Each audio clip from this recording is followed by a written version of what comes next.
कल हमने किया था चैप्टर नंबर 8 का रिपोर्टिंग कंसीडरेशन के हमारे पार्ट्स थे। सेक्शन 143 के 3 कंप्लाइंस थे, तीनों हमने कर लिए थे। साइड बाय साइड हमने वोलेशन भी पढ़ लिया था। सर चलो अब क्या है, कंपनी रिपोर्टिंग में लास्ट चैप्टर है। लास्ट चैप्टर का चैप्टर नंबर 8 का लास्ट कंसेप्ट है, दैट इज कारो ऑर्डर, कारो रिपोर्ट। कारो रिपोर्ट में क्या होता है, ऑडिटर को 21 क्लोजेस के ऊपर कमेंट करना होता है। 21 क्लोजेस कौन से होंगे वो हम डिटेल में पढ़ेंगे, कौन कौन से क्लोज होंगे, ऑडिटर को क्या क्या कमेंट करना होगा, कैसे कैसे होगा, ये होती क्या चीज़ है, थोड़ा मैं वो आपको बता दूँ। ये क्या चीज़ है मेरी, you have to write here sir, this is the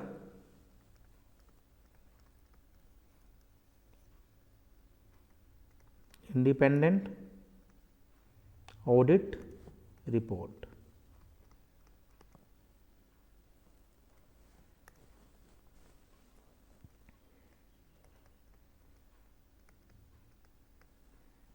back side क्या होंगे इसके पास, अनेक्सर्स।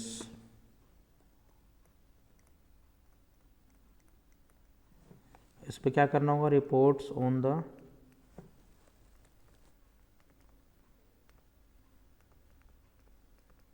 Statement of CARO 2020।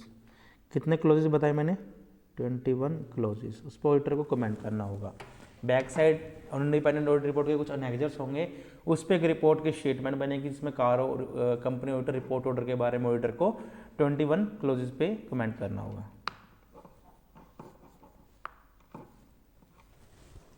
ठीक है, ये तो बेसिक चीज़ है। चले, come on.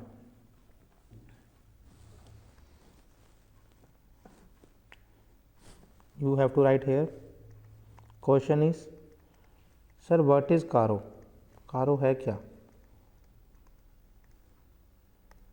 The answer is, it is the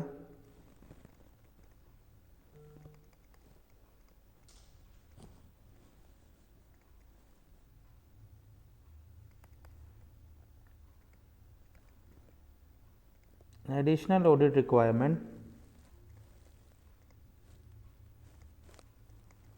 prescribed by MCA, that is Ministry of Corporate Affairs, in section 143 subsection 11 of Companies Act। कुछ एडिशनल ऑडिट रिक्वायरमेंट है जो MCA ने कंपनीज एक्ट के सेक्शन 143 सबसेक्शन 11 में define की हुई है। Additional reporting requirement है। कल को पूछ ले कारो क्या है MCQ में, तो we have to understand that CARO is an, sir it is the additional reporting requirement. CARO is the additional reporting requirement. Reporting requirement के साथ साथ कुछ एडिशनल चीज़ें हैं। कौन से सेक्शन में MCA ने डिफाइन किए हैं, section 143 subsection 11 of Companies act. Basic थोड़ा मतलब समझ में आया कारो का। अब बात करते हैं एप्लीकेबिलिटी की, मोस्ट इंपॉर्टेंट, इस पर जनरल क्वेश्चन आ जाता है 3 मार्क्स का, एप्लीकेबिलिटी ऑफ कारो।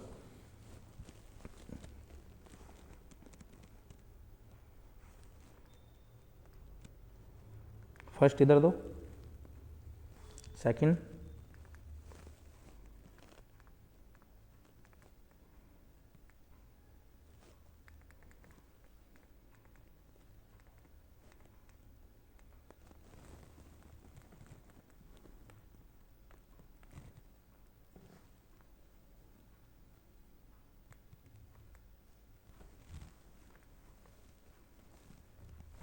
राइट डाउन हेयर कारो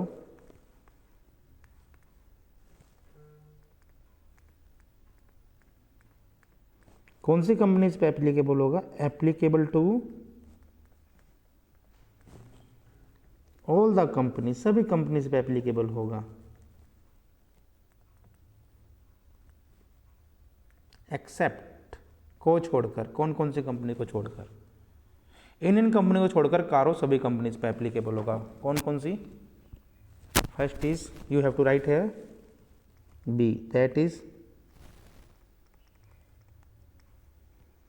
banking company,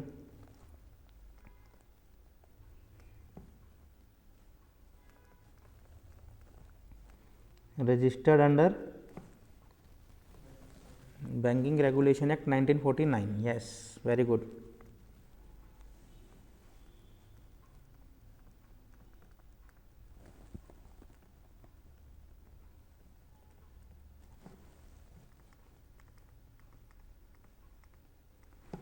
Second is that is insurance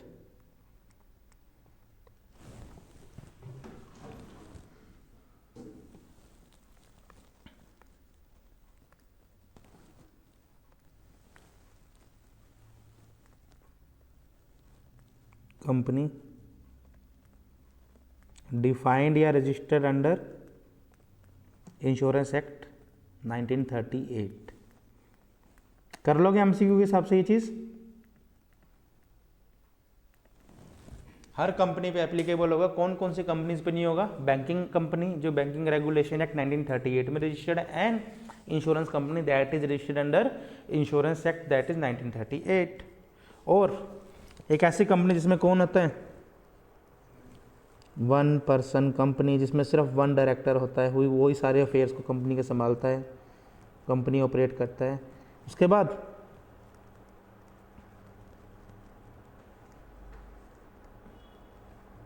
small company, कौन कौन सी हमने इंटर लॉ में पढ़ा हुआ है? टर्नओवर जिसकी क्या हो, 40 CR से कम हो, and paid up share capital क्या हो, 4 करोड़ से कम हो। दोनों की दोनों कंडीशन सेटिस्फाई होनी चाहिए। एंड लगाया ना मैंने। 50 करोड़ वाला नहीं, 40 CR की किया था मैंने, नहीं करा 50 करोड़ वाला, वो अलग चीज़ थी। वो जनरल बात कर रहे थे, स्पेसिफिक से उसकी बात कर रहे हैं।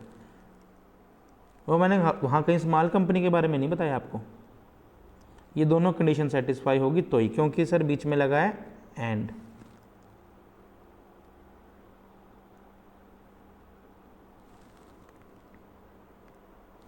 ठीक है। अब एक कंपनी हमने पढ़ी थी, कौन सी कंपनी? सेक्शन 8 कंपनी कौन सी होती है ये? Charitable trust. Very good, charitable trust वाली कंपनी। और मतलब और इसके अलावा कौन कौन सी?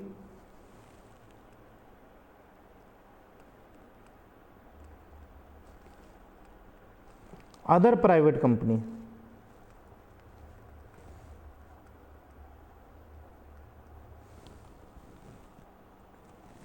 यहां तक समझ में आया? अदर प्राइवेट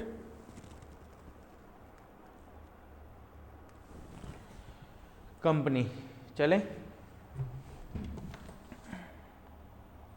कौन सी प्राइवेट कंपनी? ये भी दो तरह की, यहीं पे दे दो। कौन सी प्राइवेट कंपनी?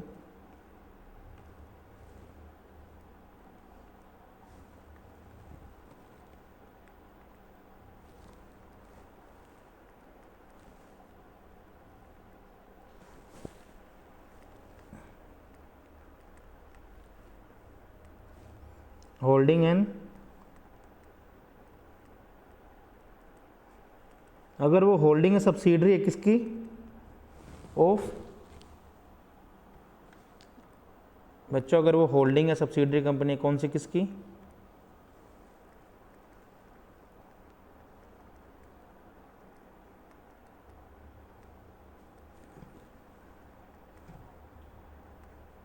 तो क्या होगा? और पब्लिक लिमिटेड कंपनी की क्या है?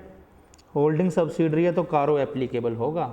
इस पे केस स्टडी आता है, स्टूडेंट्स कंफ्यूज हो जाते हैं, बिटते ही लिखते हैं प्राइवेट कंपनी है, CARO is not applicable. But नहीं, if it is a private company but it is the holding और subsidiary of any public company then CARO is applicable.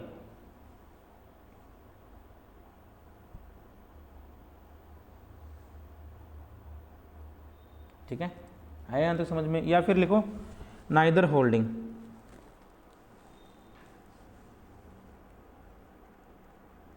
Neither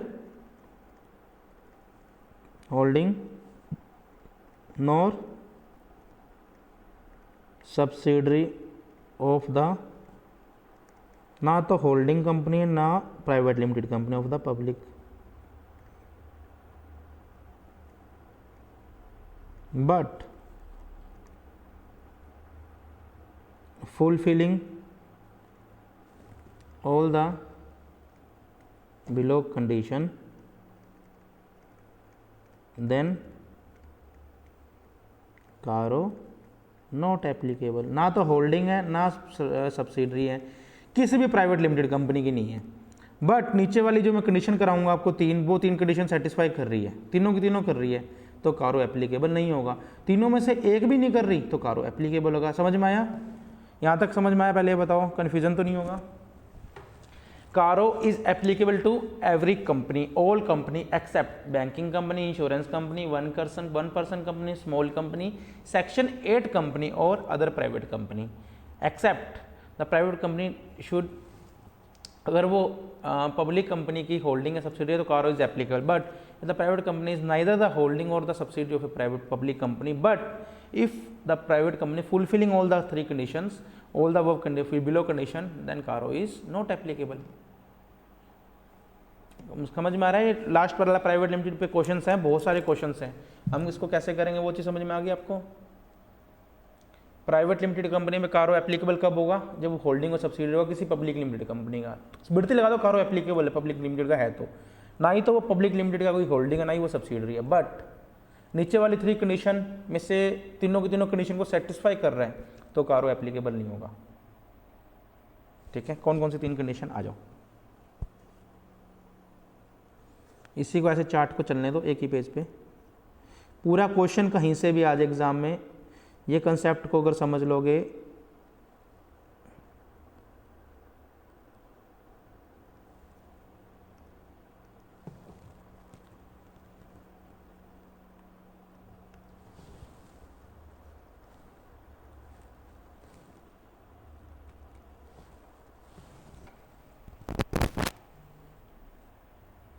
चलें, उससे पहले बात करता हूँ फर्स्ट कंडीशन क्या, उस प्राइवेट लिमिटेड की क्या, पेड अप शेयर कैपिटल। बच्चों सेकंड कंडीशन क्या,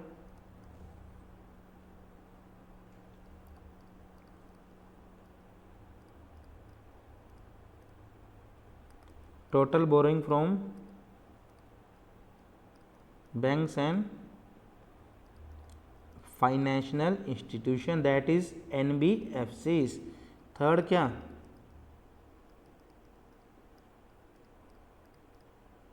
total revenue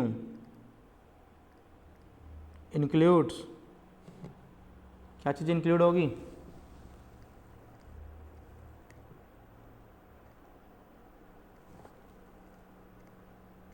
revenue from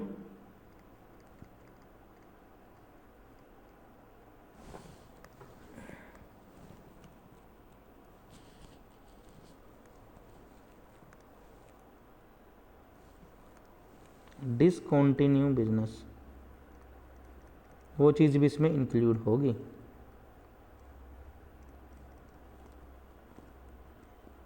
as per कौन सा शेड्यूल, शेड्यूल 3।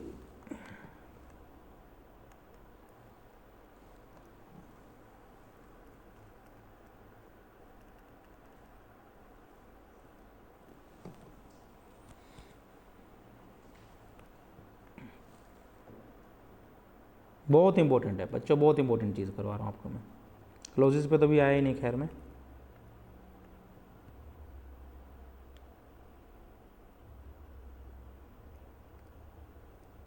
ठीक है, इन तीनों चीज़ें। Paid up share capital sir कितनी, अगर इस लिमिट के अंदर है या उससे कम है, कारो इज नॉट एप्लीकेबल। कितनी sir,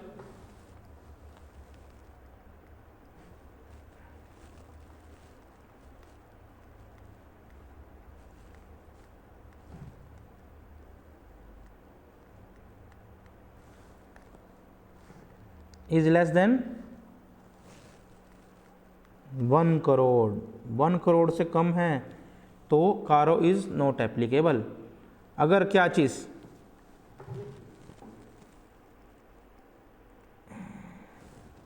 is less than 1 crore है तो बैंकिंग से लोन हमने टोटल लिया है 1 करोड़ से कम है, और ये इज लेस देन कितना करोड़, 10 करोड़। कारो इज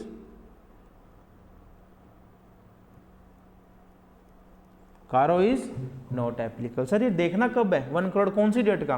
क्या पूरे साल का देखें, या eight the end of balance sheet देखें, या at the opening of balance sheet देखें, या टोटल में देखें? इसमें हमने कब देखनी है ये पेड अप शेयर कैपिटल कब देखी जाती है मुस्कान? एट द यस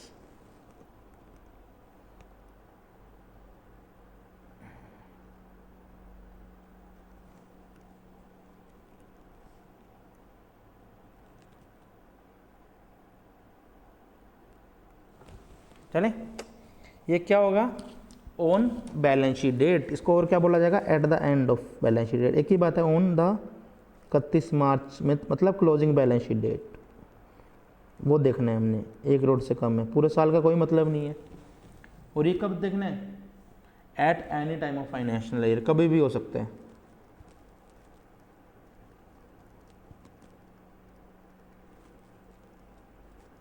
पूरे साल में कभी भी अगर उसकी 1 करोड़ से ज़्यादा पहुंच गई, कार ऑटोमेटिकली एप्लीकेबल हो जाएगा। मतलब पूरे साल में कभी भी उसकी बोरिंग 1 करोड़ से ऊपर ना पहुंचे। ये एज पर रिवेन्यू कहाँ पे आते हैं मुस्कान? प्रॉफिट एंड लॉस में या बैलेंस शीट में? Yes, as per financial statement और पीएनएल, एक ही बात है क्लोजिंग में। तीनों कंसेप्ट समझ में आए? इसके साथ मेरे कारों की एप्लीकेबिलिटी खत्म। यस, इसके साथ मेरी कारों की एप्लीकेबिलिटी खत्म।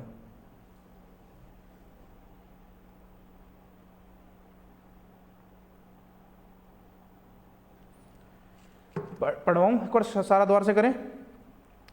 सारा का सारा मैं आपकी स्क्रीन के ऊपर ही रहा। एप्लीकेबिलिटी ऑफ कारो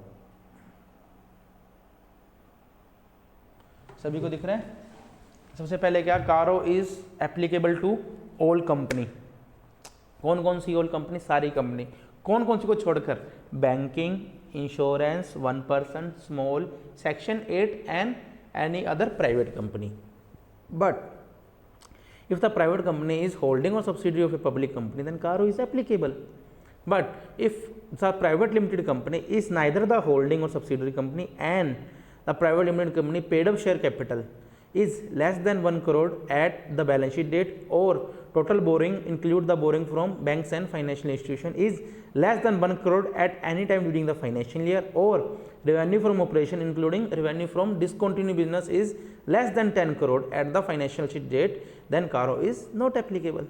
सारी की सारी कंडीशन सेटिस्फाई होनी चाहिए। गलती से एक कंडीशन भी नहीं हुई, 1 करोड़ से ऊपर पहुंच गया, CARO ऑटोमेटिकली एप्लीकेबल हो जाएगा। मतलब सारे उसके अंदर आनी चाहिए। 1 करोड़ 1 करोड़ 10 करोड़ याद हो जाएगा। जा साहब, हो जाएगा याद? हो जाएगा मोहतरमा। चलें आगे, कम ऑन। सेक थर्ड करते हैं। इजी लग रहा है कारो? बहुत इंपॉर्टेंट टॉपिक करवा दिया, पेपर में कंफर्म पूछ सकते हैं, बहुत इंपॉर्टेंट चीज़ है। 2 नोट कर लो इसी के साथ, उसी के सेकंड में करो note.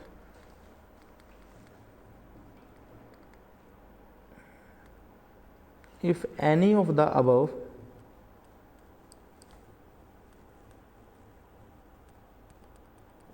condition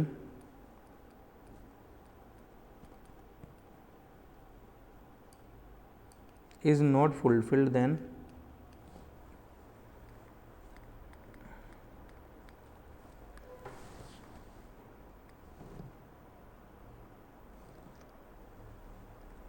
CARO 2020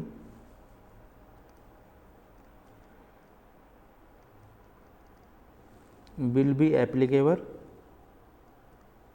for such financial year. पता है, ये तो कॉमन सेंस वाली बात है।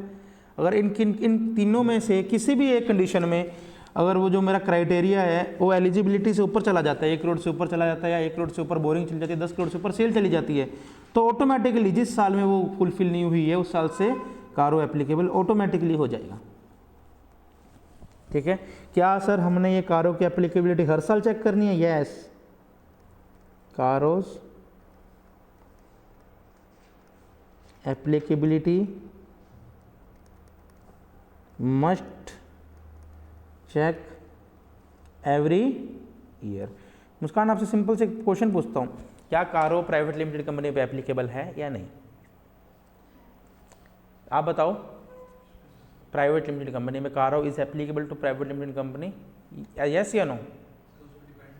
उस पर डिपेंड करेगा, है नहीं, उस पर डिपेंड करेगा। या फिर आप बोल सकते हो sir no, CARO is not applicable to private company, but if the private limited company is holding और subsidiary of public limited company then CARO is applicable, और if private limited company is neither the holding company or subsidiary of a public limited company but it fulfilling any of the condition then caro is applicable। बस इतना सब करना है question.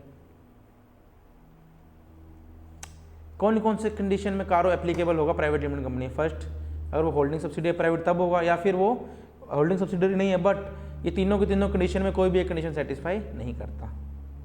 Confuse तो नहीं होंगे? दोबारा कराऊं या नहीं? चले,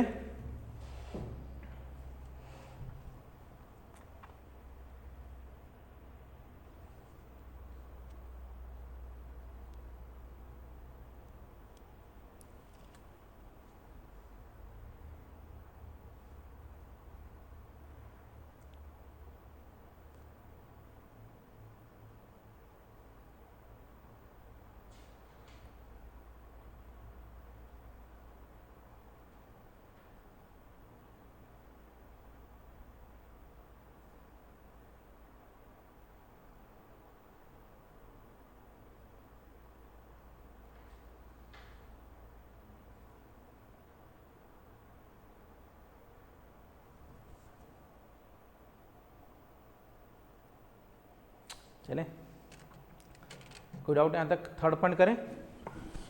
अब आपने एक टॉपिक पढ़ा होगा CFS का, that is consolidated financial statement, जिसमें क्या होता है, होल्डिंग कंपनी का ऑडिटर एक साथ सब्सिडरी कंपनी की एक CFS रिपोर्ट बनाता है। CFS फाइनेंशियल स्टेटमेंट कंपनीज बनाती है।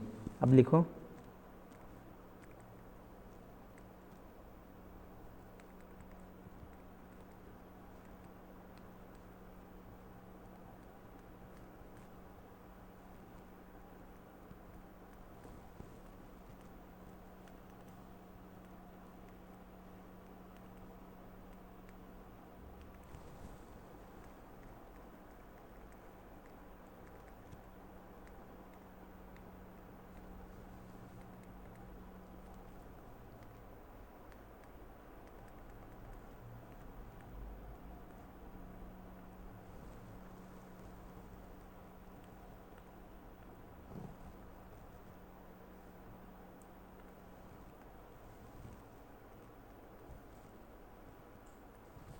CARO is not applicable to the audit report of CFS। लिखो, CARO is not applicable to audit of CFS।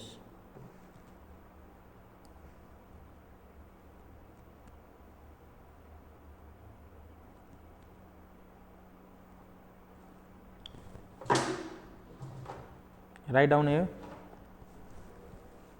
उसके बाद है CARO is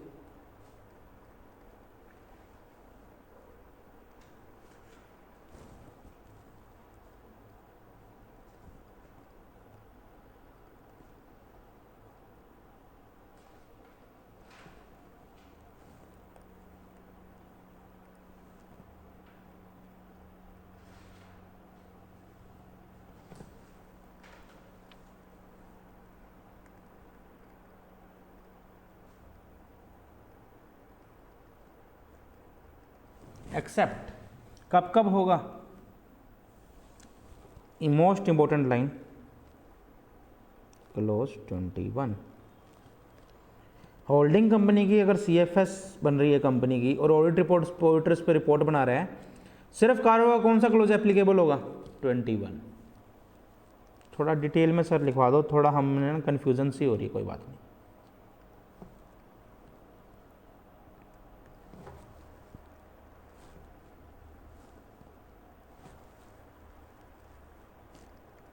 Audit report on the SFS, that is called standalone financial statement। अलग अलग audit हो रही है हर company की।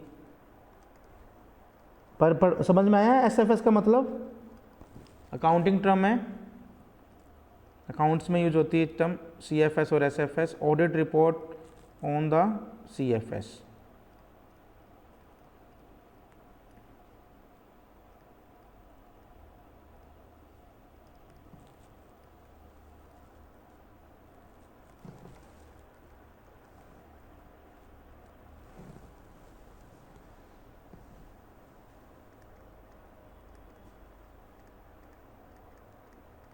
In standalone financial statement,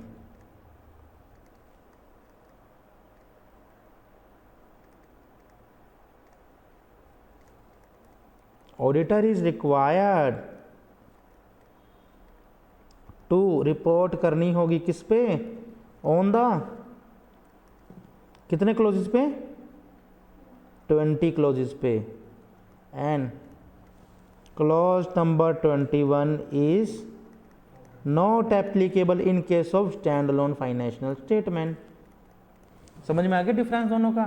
but sir आप सीएफएस की ऑडिट कर रहे हो, अगर auditor if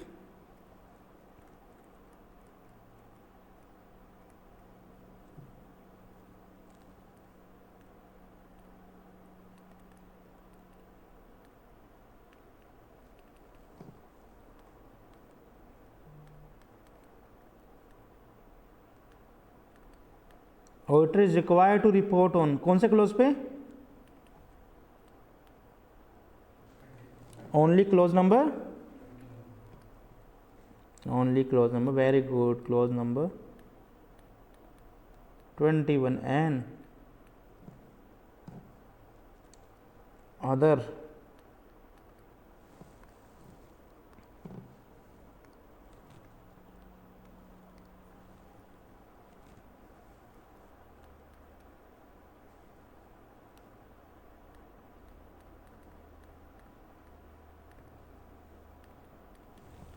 are not applicable. बस एप्लीकेबिलिटी समझ में आई।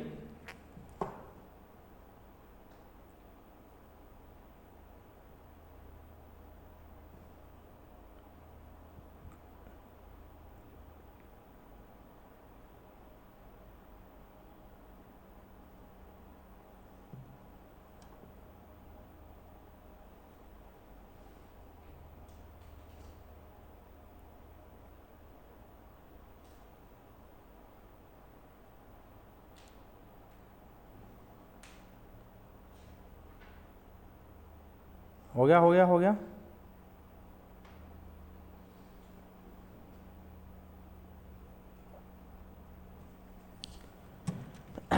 चले पढ़ लो, मेरे ख्याल से समझाने वाली चीज़ नहीं है ये।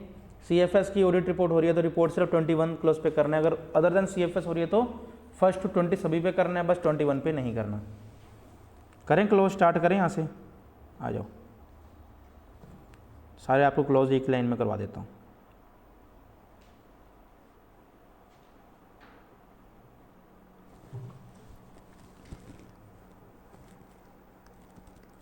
करते हैं, चलो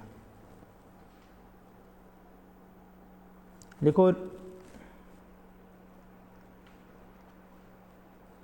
रिपोर्टिंग रिक्वायरमेंट्स। कितने क्लोज की बच्चों, 21 क्लोज। सारे के सारे क्लोज मैं आपको डिटेल में चार्ट बनवा देता हूँ, जिससे आपको क्या रहेगा एग्ज़ाम टाइम में पढ़ने में आसानी रहेगी। ठीक है,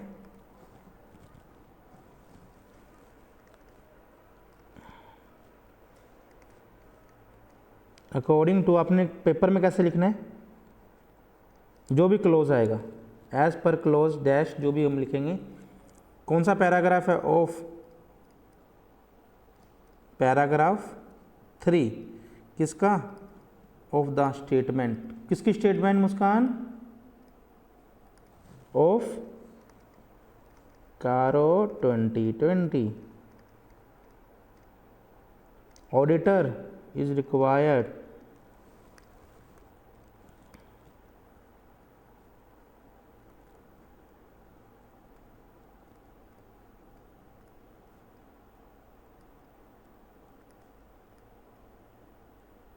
to report on whether, कोई मर्जी क्लोज आ जाए, क्या आ जाए,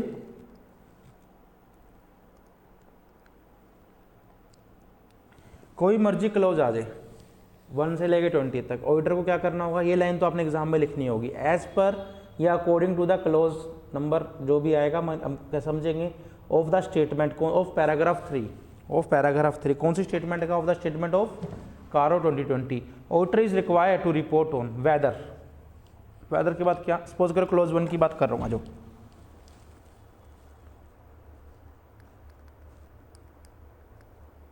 क्लोज वन किसके हैं? Property plant and equipment.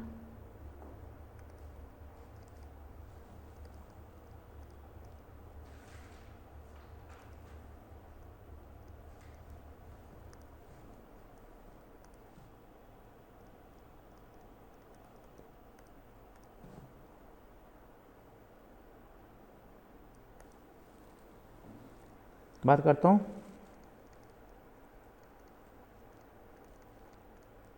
Fix assets, whether tangible assets और इनटेंजिबल एसेट्स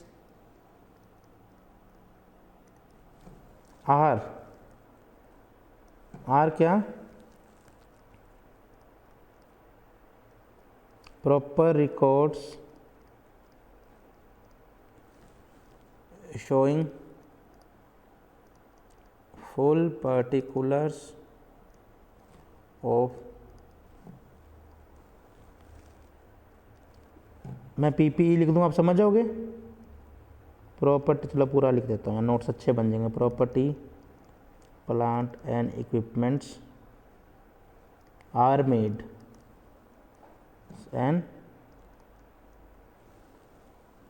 एंड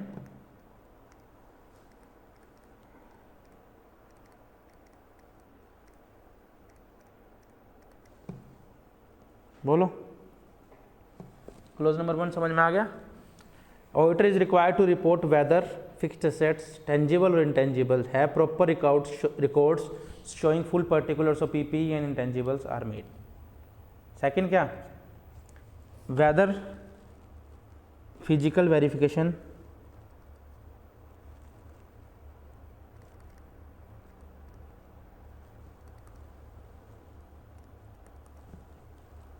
किसने करी? फिजिकल वेरिफिकेशन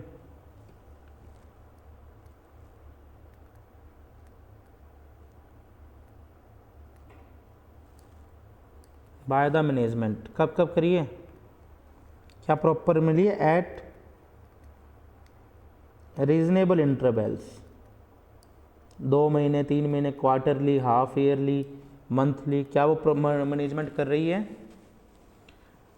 मिनिमम कब होना चाहिए? एट लीस्ट, कम से कम भाई यार तुम 3 साल में एक बार तो कर ही लो। 3 साल में कितनी मर्जी बार कर लो, चाहे मल्टीपल टाइम कर लो, बट कम से कम eight once in.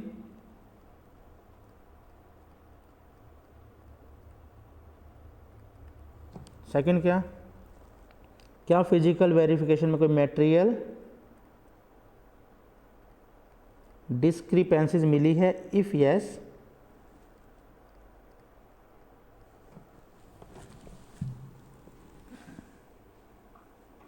if yes, whether it is rectified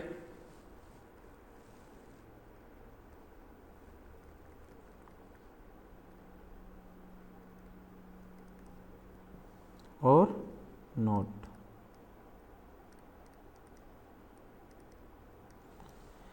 हाँ जी, दोनों पॉइंट समझ में आ गए? बहुत सिंपल है। केशव आ गया समझ में आपको? यस। चलो थर्ड क्या? All immovable properties. अब आ जाओ इमूवेबल प्रॉपर्टीज की बात करें। आज सिर्फ नोट्स करेंगे, कल की क्लास में बुक से करा के क्वेश्चन आंसर हम डील कर लेंगे चैप्टर के कारो के।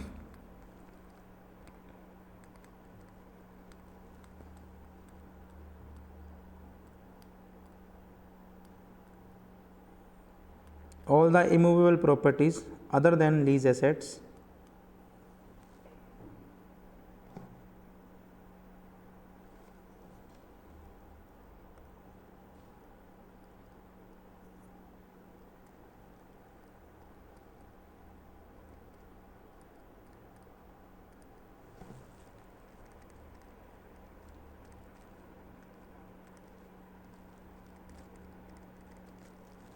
disclosed in the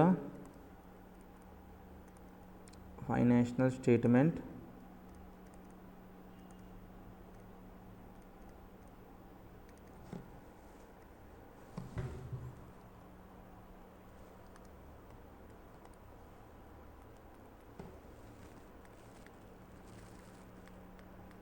whether title deeds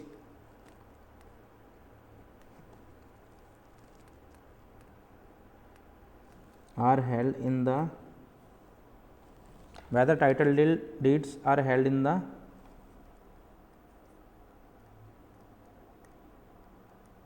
name of the company. If no,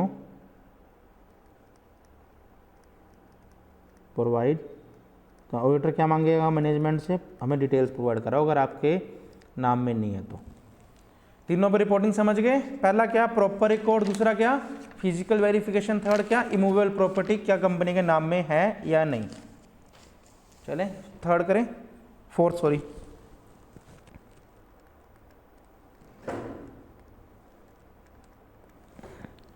revaluation.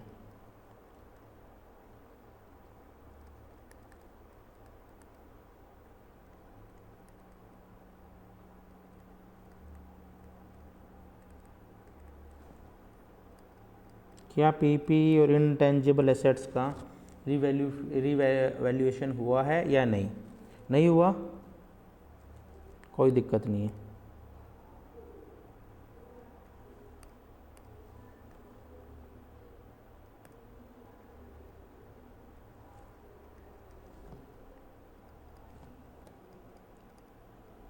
If no, okay, if yes,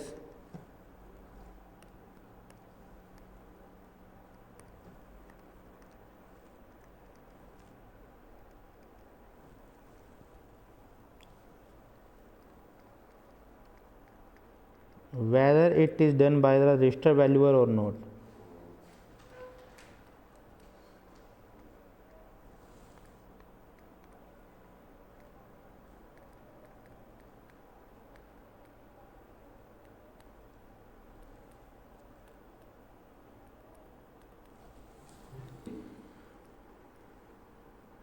specify the amount, कितने अमाउंट का रिवैल्यूफिकेशन हुआ है of the change.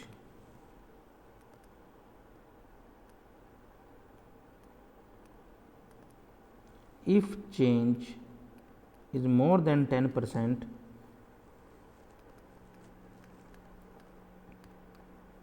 in the aggregate of net carrying value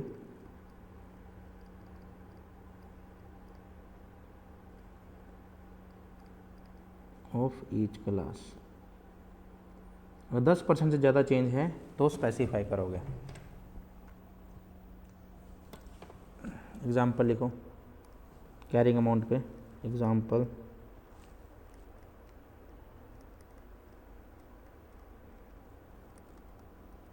carrying value कितनी है,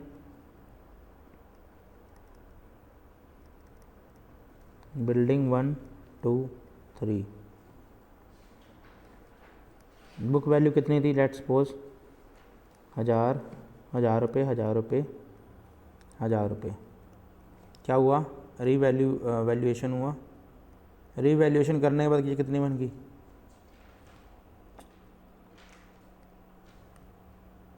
1115, let's suppose ये गई 1000 की 1000।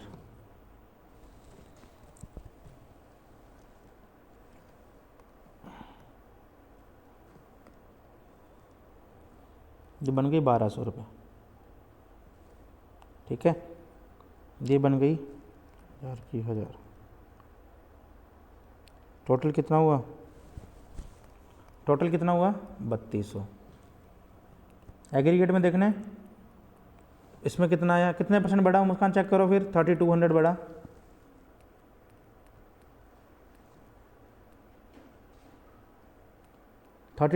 बढ़ा, 3000 था, कितना परसेंट बढ़ा, 6.666% बढ़ा, उस हिसाब से हम चेक करें। तो क्या टोटल में ये 10% से कम है, यस 10% कम है, तो इसकी कोई दिक्कत नहीं है। अगर यही यहाँ पे होता, ये कितना बढ़ गया 1500, ये कितना बढ़ गया, लेट्स सपोज 1500, टोटल कितना आ गया 4000। अब बताओ कितना परसेंट बढ़ा, कैसे निकालोगे, बताओ केशव, तुम बताओ यार, ये निकालोगे कैसे परसेंट कितना बड़ा? 3,000 से 4,000 होगी चीज़।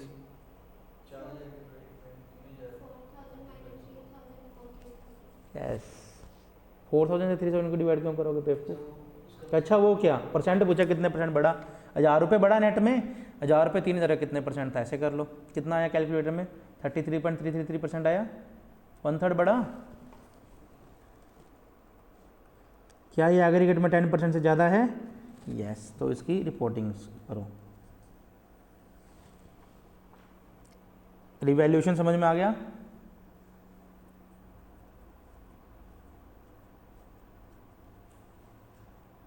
अगर टोटल के अंदर 10% से कम है तो ऑडिटर को कोई रिक्वायर्ड नहीं है वैल्यूएशन करने की, रिपोर्टिंग करने की। कम ऑन, चलूँ आगे? आ जाओ पॉइंट नंबर ई पे, फिर मैं तो दोबारा रिवाइज करवा दूँ, कोई दिक्कत नहीं, अगर नोट कर लो उसमें से।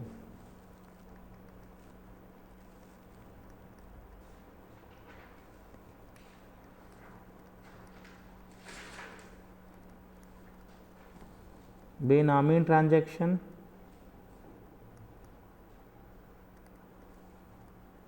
Properties,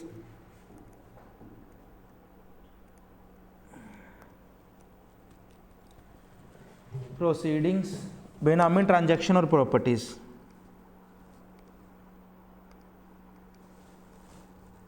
proceedings,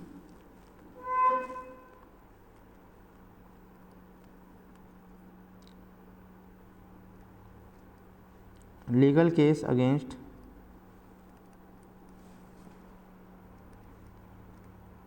the company.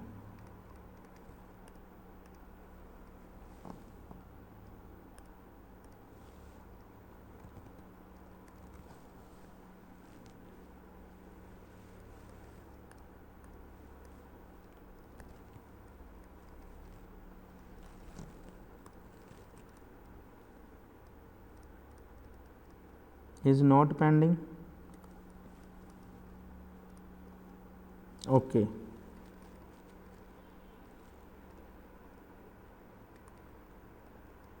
is pending, yes, तो क्या करोगे?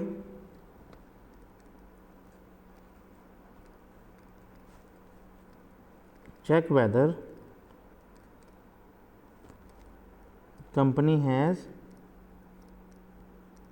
disclosed in financial statement or not. If not, provides detail.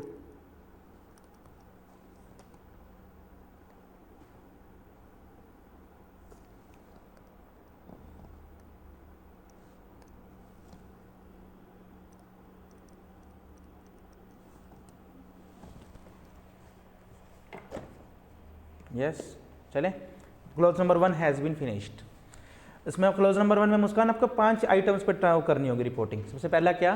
Property plant and equipment में फर्स्ट आइटम क्या? प्रॉपर रिकॉर्ड्स बने हैं कंपनी के या नहीं बने? बने हैं, कोई दिक्कत नहीं है, नहीं बने रिपोर्ट करो, ठीक है। प्रॉपर सेकंड क्या? फिजिकल वेरिफिकेशन मैनेजमेंट इंटरवल पे कर रही है, अगर 3 सालों में मिनिमम एक बार कर रही है, कोई दिक्कत नहीं है, नहीं कर रही रिपोर्ट करो। कोई मटेरियल डिस्क्रिपेंसी आई है, कोई दिक्कत नहीं है, मैनेजमेंट ने रेक्टिफाई किया है, कोई दिक्कत नहीं है, नहीं किया रिपोर्ट करो।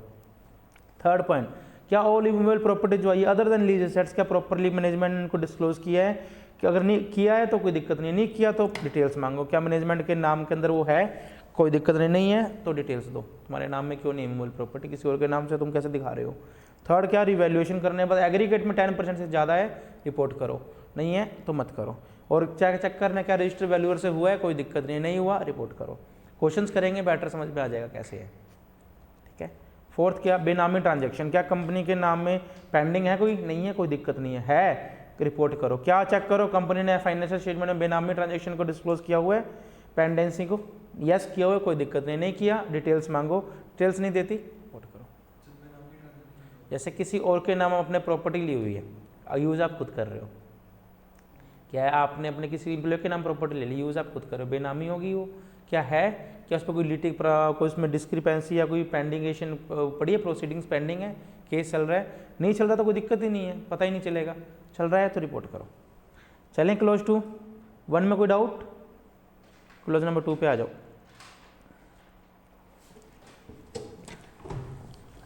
What is the name of the clause two? Very good, how do you know? Expected. बेटा समझ में तो आ रहा होगा आपको ये चीज़ कैसे करनी है हमने मैनेज, कैसे करना है हमने solve. So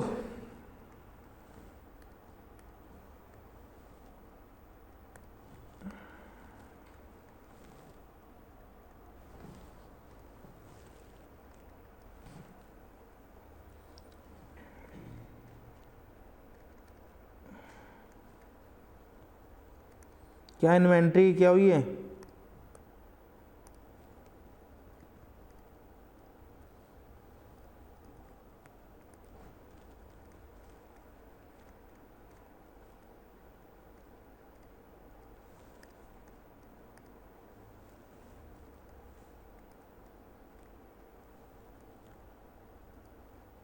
physical verification of the inventory by the management at the reasonable interval.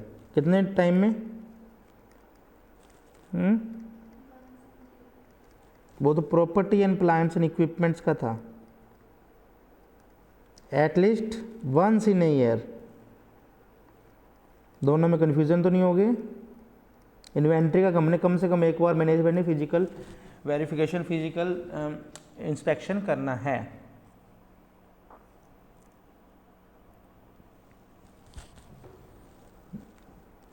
उसके बाद नीचे डाउन एरो दे दो, उसी के नीचे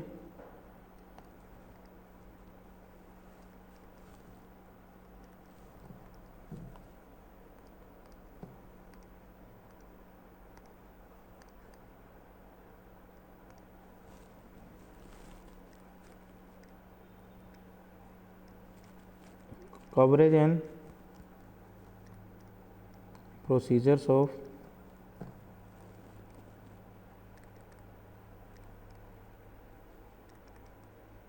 physical verification is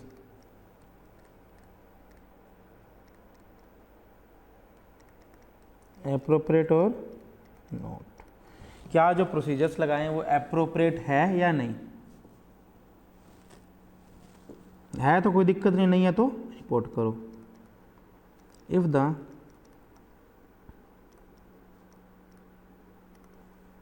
the discrepancies are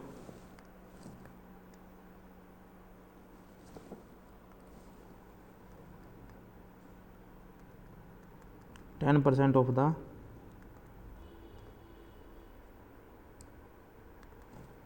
aggregate of each class of inventory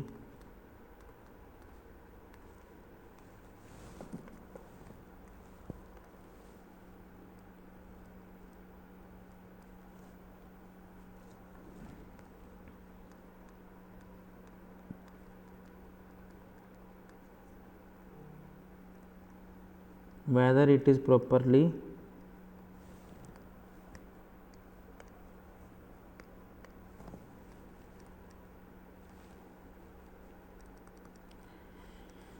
rectified in the books of account or not।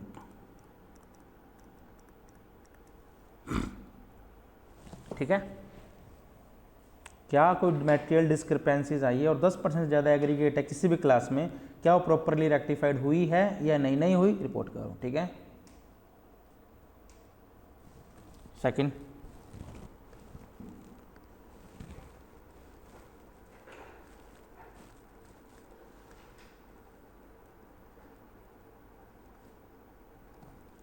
Working capital loan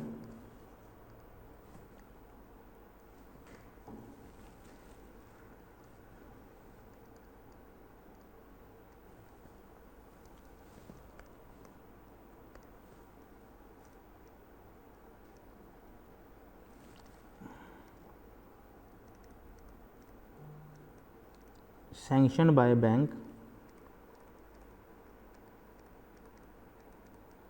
and financial institution for the company.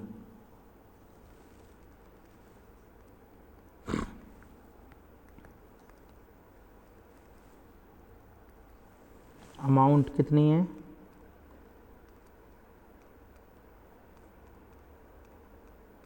More than 5 CR है।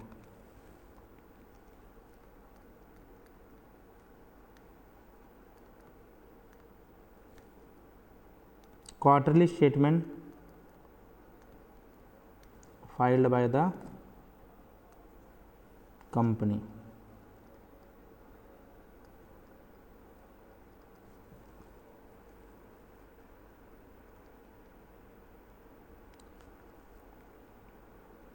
in agreement with books of account,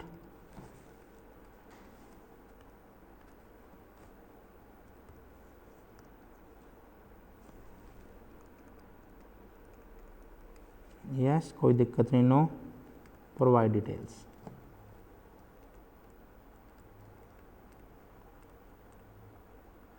इसी के साथ मेरा inventory भी खत्म है। एक बार note करो, समझाता हूँ। पूरा चार्ट करवा दिया। बुक में आपको इतना सिंपल लगेगा पढ़ के। आज मैं आपको कारों के पूरे नोट्स करवा दूंगा 21 क्लोजेस के। कल हम बुक से करेंगे, साइड बाय साइड क्वेश्चंस करेंगे, फिर कारों हमारा खत्म हो जाएगा।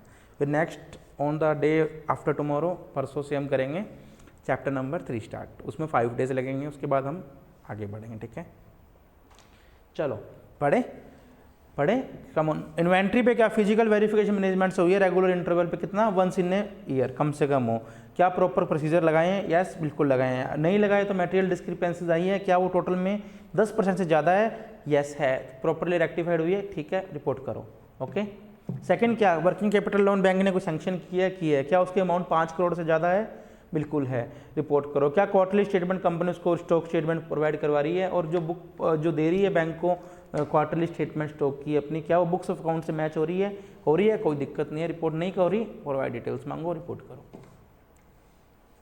कम ऑन, एक बार 1 और 2 पढ़ो, मैं आपको 2 मिनट्स का ब्रेक दे रहा हूँ। चलो।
यस चलें, hello hello okay. So clause 3, write down along with me clause number 3. What is that? Simple, it is related to loan and advance. Company ने क्या किया,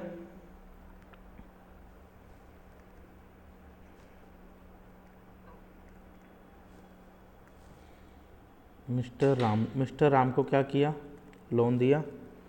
सेकंड केस में करवाता हूँ अभी।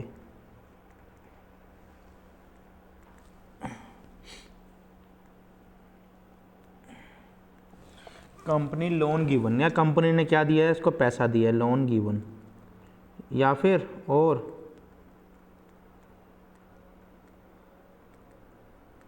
इन्वेस्टमेंट मेड,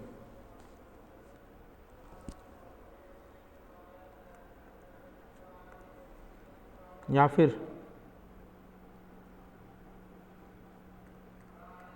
मिस्टर राम ने किसी से, मिस्टर श्याम से उधार लिया था, लेट्स सपोज, और कंपनी ने क्या किया, मिस्टर श्याम को जो था लैंडर्स, उसको लैंडर बोलेंगे मिस्टर राम का, जिससे मिस्टर राम ने उधार लिया, वो लैंडर मिस्टर राम को क्या दे दी, गिव्स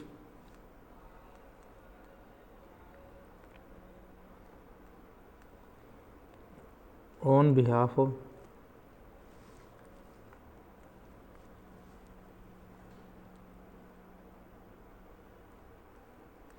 गिव्स गारंटी और security on behalf of Mr X, sorry Mr Ram.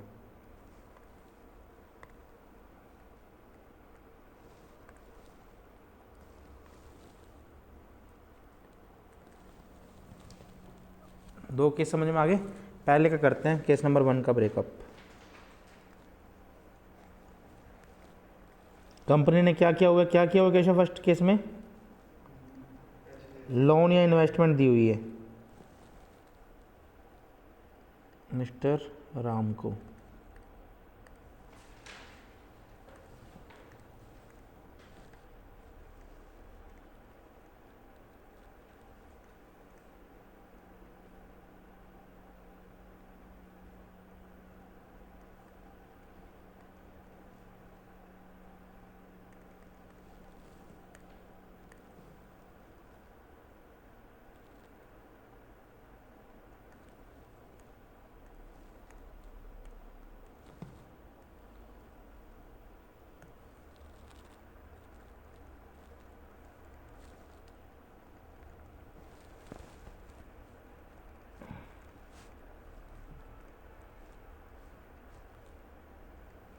provided to subsidiary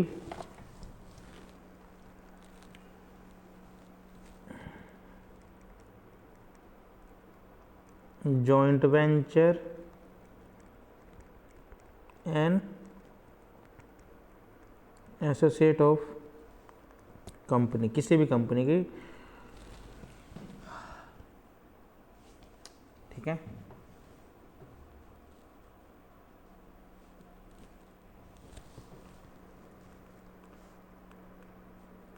कितना aggregate amount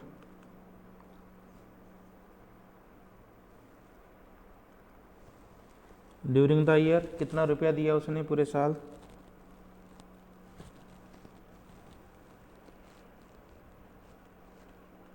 balance outstanding on balance sheet dates, या दिए हुए प्रोवाइडेड टू अदर्स।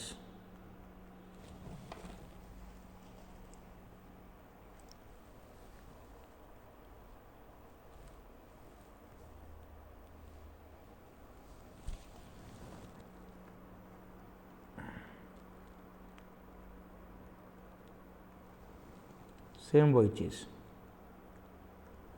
अरे कट कैसे हो गई,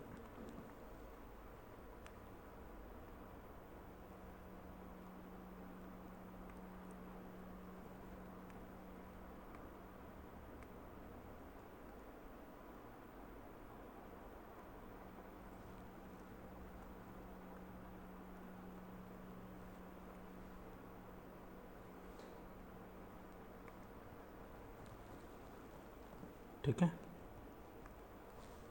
समझ में आया। कंपनी ने किसी की भी कंपनी को मिस्टर राम की कोई भी लोन या गारंटी सिक्योरिटी दी हुई है, प्रोवाइडेड दैट, कंपनी ने अगर इसको सब्सिडरी जॉइंट वेंचर या किसी एसोसिएट को दिए हैं उसकी कंप्लीट डिटेल बुक से कराऊंगा, बेटर समझ में आ जाएगा। एक बार सिर्फ ऐसे जनरल पॉइंट से समझो, समझ में आ गया।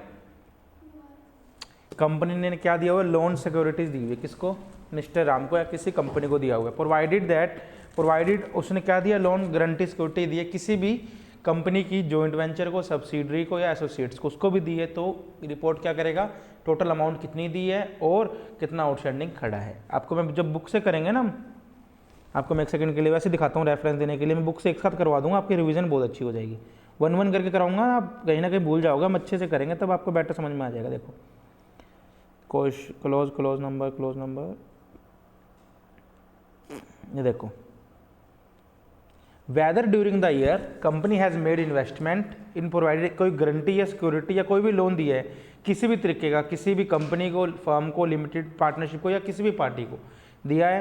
Weather during the year the company has provided loan and guarantee provided to security to other entity, ये मैं भी लाइन लिखवा दूंगा। द एग्रीगेट अमाउंट, सारा का सारा आउटस्टैंडिंग कितना है वो डेट को बताना है, और अपने सब्सिडरी को कितना दिया वो बताना है। दूसरा क्या, किसी और को दिया तो वो ये अमाउंट बताना है, दोनों का ब्रेकअप करके देना है। दोबारा समझाऊँ, समझ लो। आपको ये लग रहा है अभी भी ये टिपिकल है, कंसेप्ट बहुत ईजी है, कारो है ही नहीं मुश्किल। मैंने मुस्कान को क्या दिया है, लोन गारंटी सिक्योरिटी दी है, क्या देना है मुझे, उसका ब्रेकअप, क्या कि कितना टोटल मैंने मुस्कान को दिया है, साइड बाय साइड मुझे मुस्कान को लास्ट में और कितना आउटस्टैंडिंग है, कितना पैसा मैंने उससे लेना है। किसी और पार्टी को दिया है तो उसकी डिटेल, अगर मैंने आपकी सब्सिडरी जॉइंट वेंचर एसोसिएट को दिया है तो उसकी डिटेल, बस। अब आ गया समझ में, बहुत सिंपल तरीके से बुक से कराएंगे, बहुत ईजी समझ में आ जाएगा। नोट लिख लो इसका बच्चों।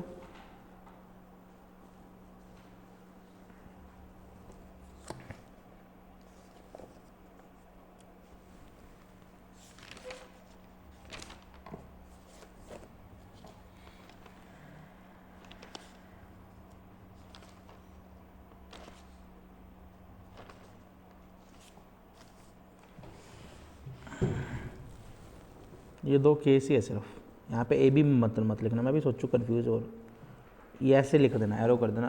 थर्ड का ये समझ में आ गया। थर्ड के एक के नीचे नोट लिखो, एक प्यारा सा छोटा सा note, clause third sub clause A is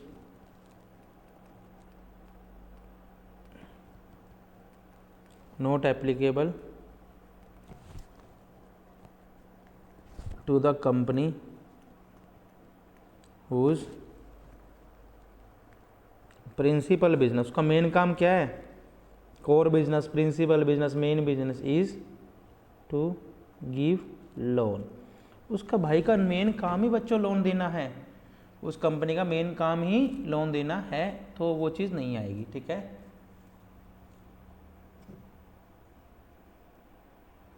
चले, क्लोज नंबर थर्ड का बी, वो थर्ड का ए था, यहाँ पे लिख लेना थर्ड का ए। चलें थर्ड के बी पे, कंपनी ने क्या दिया,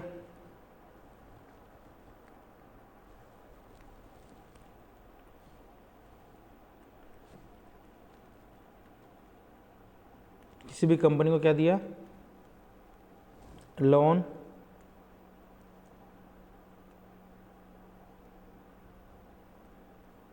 इन्वेस्टमेंट गारंटी एंड सिक्योरिटी, ठीक है। किसी भी कंपनी किसी भी पर्सन को दिया, कुछ भी आएगा, वेदर इट इज, क्या वो कंपनी की पॉलिसी के क्या है, प्रीजुडिशियल है,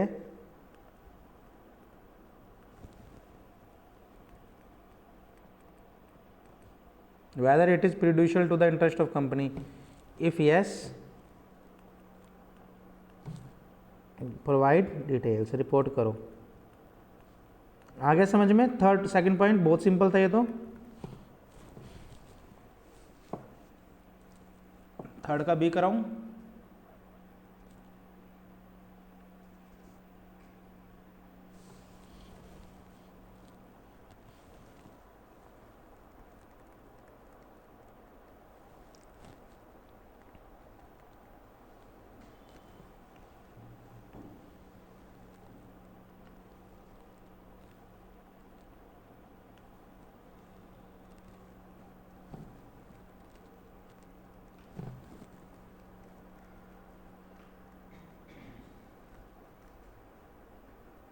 weather schedule of repayment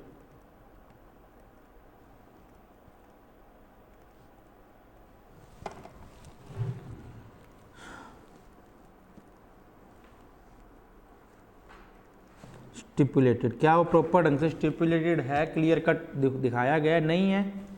if no,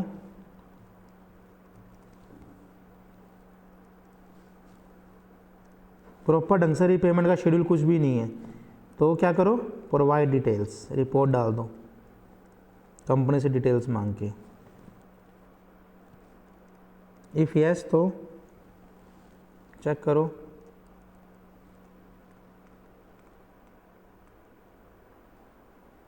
क्या वो प्रॉपर ढंग से रिसिप्ट रेगुलर बेसिस पे आ रही है कंपनी के पास या नहीं आ रही, नहीं आ रही। इफ नो क्या करो,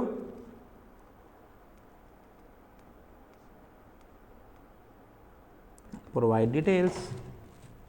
ठीक है,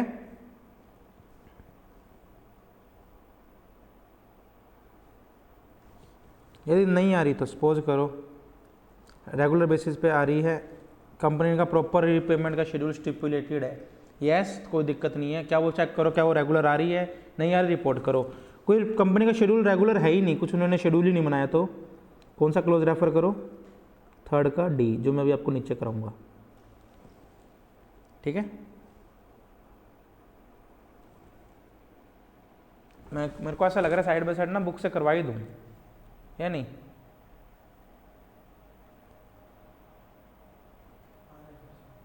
आ रहा है, मैस मत करना, आज हम सारे शेड्यूल लिख लेते हैं। अब ये 3 या 4 बड़े बड़े हैं, उसके बाद ना 2-2 लाइन के क्लोज बनेंगे सिर्फ, समझ गए मेरी बात। उसके बाद कल हम क्या करूँगा, दोबारा रिवाइज करा के साइमल्टेनियसली बुक से कराता रहूँगा, आपके रिविजन और स्ट्रॉन्ग हो जाएगी कारों पे।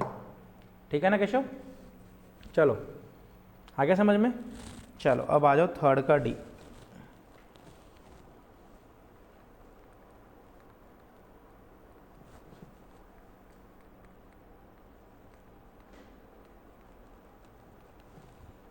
ओवर ड्यू डिमांड मतलब पेमेंट ओवर ड्यू होगी, मैंने हर महीने उसे इंस्टॉलमेंट लेनी थी, अभी तक उसने पिछले महीने की नहीं दी और नेक्स्ट महीने की भी ड्यू होगी, न उसके बाद भी नहीं दी तो ओवर ड्यू होगी। स्टेट द अमाउंट, कितनी अमाउंट क्या है,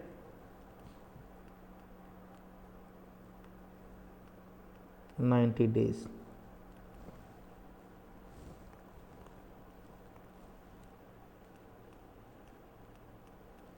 whether reasonable step has been taken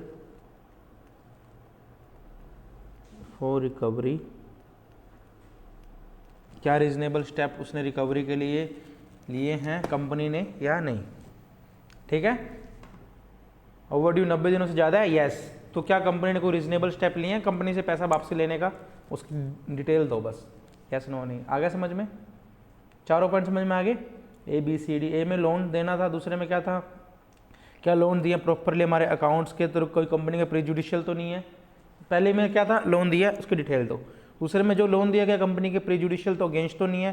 third क्या कंपनी के प्रॉपर रीपेमेंट शेड्यूल है तो क्या वो प्रॉपरली पेमेंट आ रही है, उसकी नहीं आ रही रिपोर्ट करो। नहीं है, क्या वो ओवरड्यू 90 डेज से ज़्यादा है तो कंपनी ने क्या रीजनेबल स्टेप लिए हैं रिकवरी के लिए। चारों पॉइंट समझ में आ गए, बहुत सिंपल है यार। थर्ड का ई, यस, आपकी कंपनी है, आपने लोन एंड एडवांस दिए, मेरे को रिपोर्ट में डालना पड़ेगा कारों में, अगर कारो एप्लीकेबल है तो केशव ने इतना लोन दिया, इतना आउटस्टैंडिंग था, ऐसे करके। दूसरा क्या वो लोन दिया केशव ने, क्या वो प्रीजुडिशियल तो नहीं है, उस पर रिपोर्टिंग करनी पड़ेगी।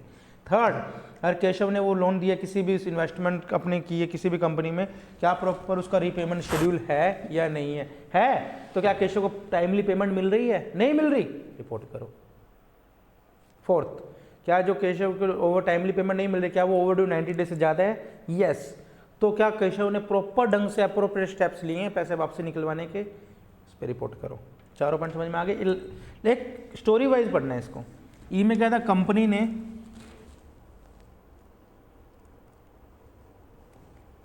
क्या किया, लेट्स सपोज एक्स लिमिटेड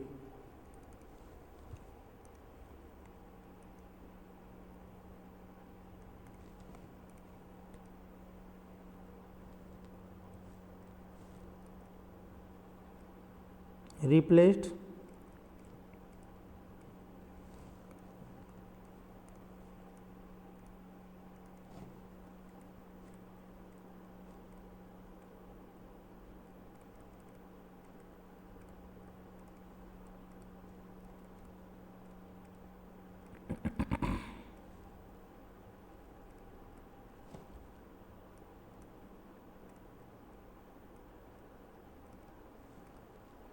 कि कंपनी ने रिप्लेस किया है, रिन्यू किया है या एक्सटेंड किया उसके लोन की ड्यूरेशन को, किसी भी एक्स मतलब सभी का आ गया। और अमाउंट कितनी है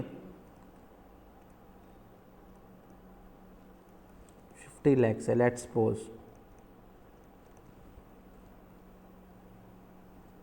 ठीक है, सेकंड केस क्या, उसी की बात। कंपनी ने और बचे हुए लैंडर्स को कितना दे दिया,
लो ई पॉइंट भी मेरा पूरा हो गया चार्ट से अच्छे से।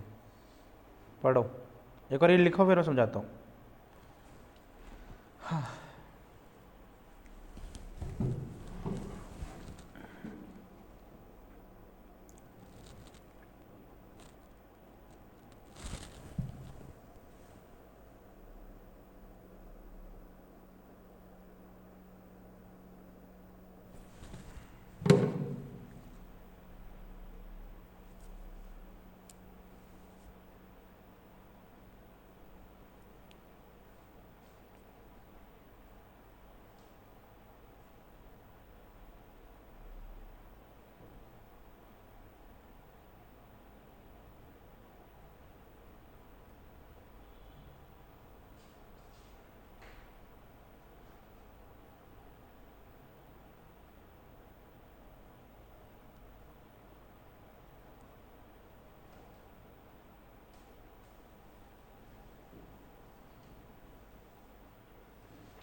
चले, कंपनी ने ना किसी को पुराना लोन दिया था उसको क्या कर दिया, रिप्लेस करके कोई और लोन दे दिया, या फिर उस लोन की टर्म्स एंड कंडीशन को रिन्यू कर दिया, नहीं तो उस लोन की वैल्यू को एक्सटेंड कर दिया पूरे साल में। और टोटल अमाउंट कितनी है 50 लाख है लेट्स सपोज।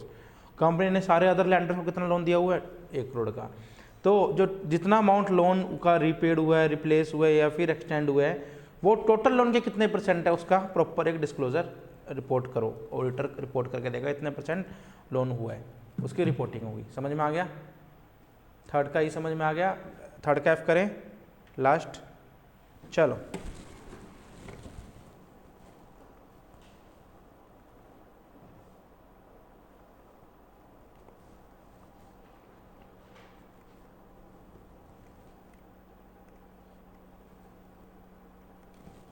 कंपनी ने क्या किया, एक्स लिमिटेड को कोई ऐसा लोन दे दिया जो क्या था, लोन रीपेबल ऑन डिमांड, कि जब मैं मांगूंगी मुझे पैसा तब तू दे दियो, या जब तेरा मन करे जब तू दे दियो। Loan without repayment on demand का मतलब होता है जो वो अपनी मर्जी के से अपने हिसाब से पे करेगा, बीच बीच में भी कर सकता है, एक साथ भी कर सकता है। लोन विदाउट रीपेमेंट शेड्यूल है अगर वो,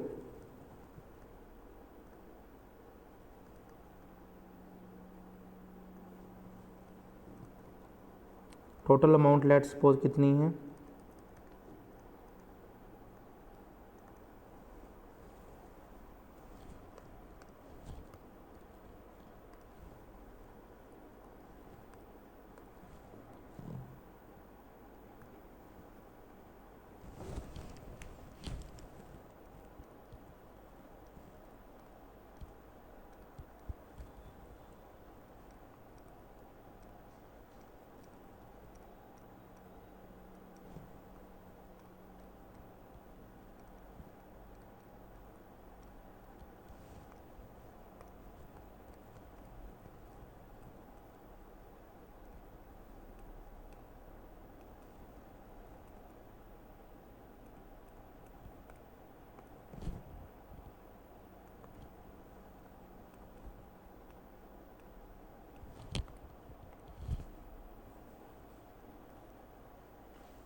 करते हैं रुको। और क्या करना है, 50 लाख का, यदि 50 लाख दिए हैं अदर कोई दिक्कत नहीं है, अगर दिए प्रमोटर्स को या रिलेटेड पार्टी को,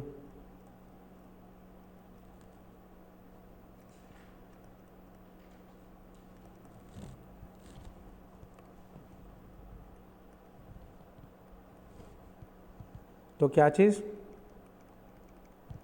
disclosure required by the auditor as per कारो।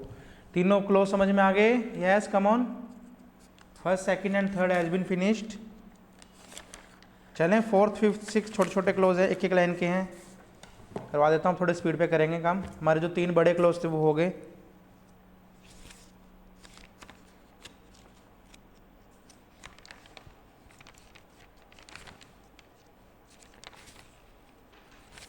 कम ऑन, चलें क्लोज फोर्थ पे आ जाओ।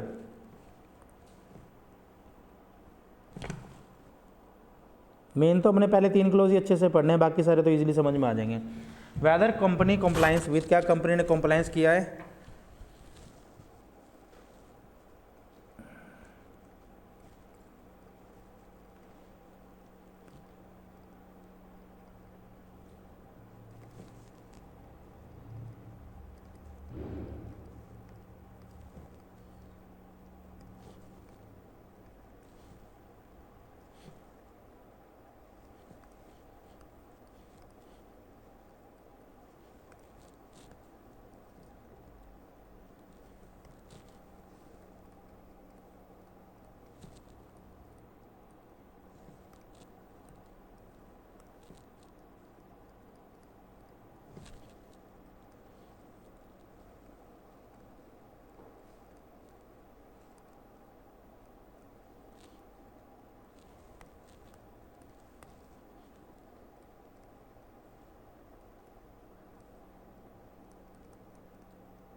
क्या कंपनी ने कंप्लायंस किए सेक्शन 185 ऑफ कंपनीज एक्ट का, वो क्या था, लोन देना था डायरेक्टर को या इंटरेस्टेड पार्टी को, या फिर 186 का क्या था, कंपनी ने ना इंटर कॉर्पोरेट आपस में अपने होल्डिंग सब्सिडरी को क्या करना था, लोन एंड इन्वेस्टमेंट। कंपनी ने क्या उसका कंप्लायंस किया है। इसके साथ मेरा ये क्लोज भी खत्म, छोटा सा क्लोज था।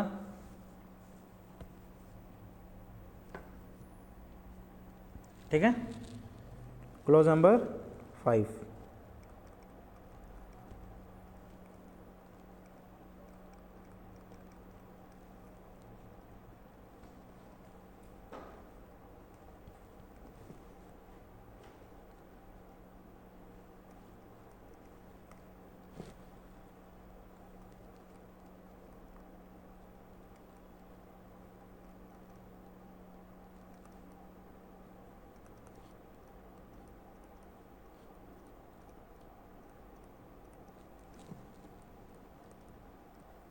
क्या डिपॉजिट के टाइम में कंपनी ने कंप्लायंस किया है? कंपनी एक्ट 2013 का प्लस ऑल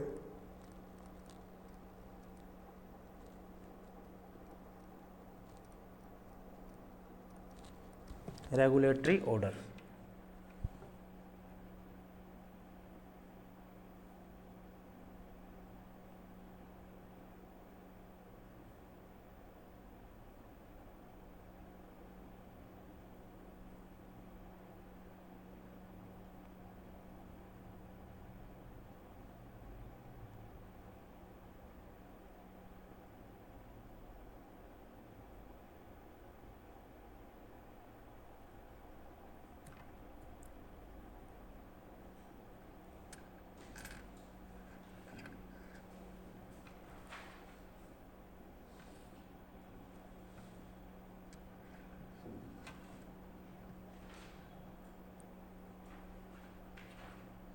चलें भाई,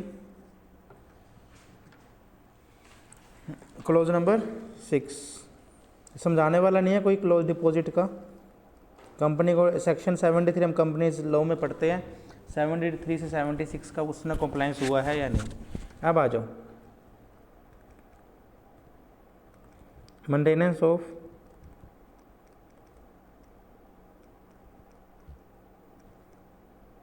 as per section 148 of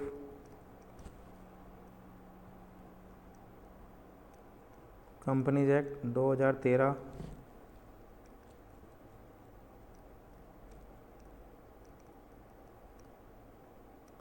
check applicability.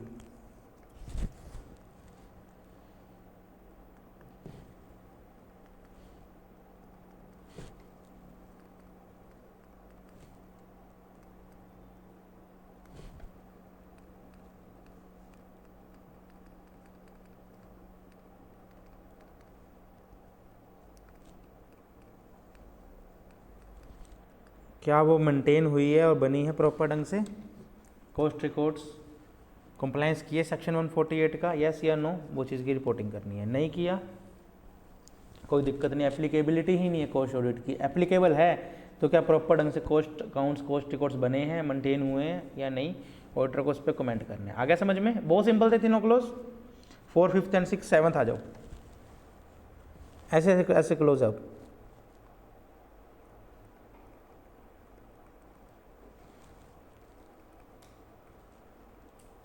statutory dues like tax, GST, duty, etc. Check position on the balance sheet date, क्या पोजीशन है इसकी?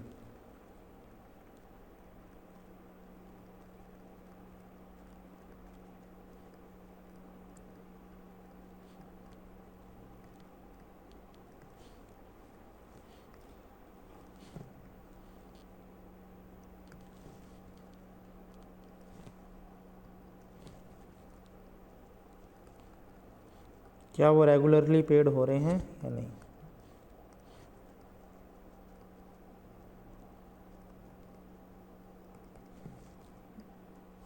अनपेड है वो क्या है? अनपेड। तो वाई रीज़न चेक करना है क्यों है अनपेड। रेगुलरली पेड हो रहे हैं तो कोई दिक्कत नहीं है, जीएसटी इनकम टैक्स अनपेड पड़ा है अभी तक। दो जगह तरीकों से अनपेड हो सकता है। फर्स्ट क्या, कंपनी का क्या चल रहा है, लीगल डिस्प्यूट, तो क्या देना है, mention the details, detail provide करवा दो auditor.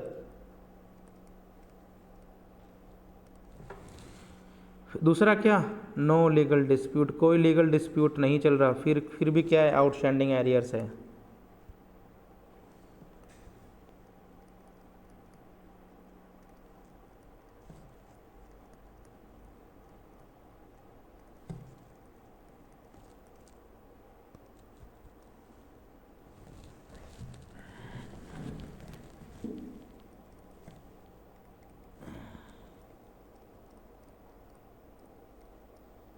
more than 6 months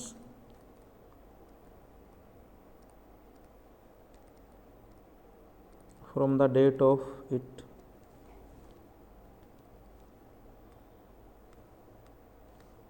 becomes payable.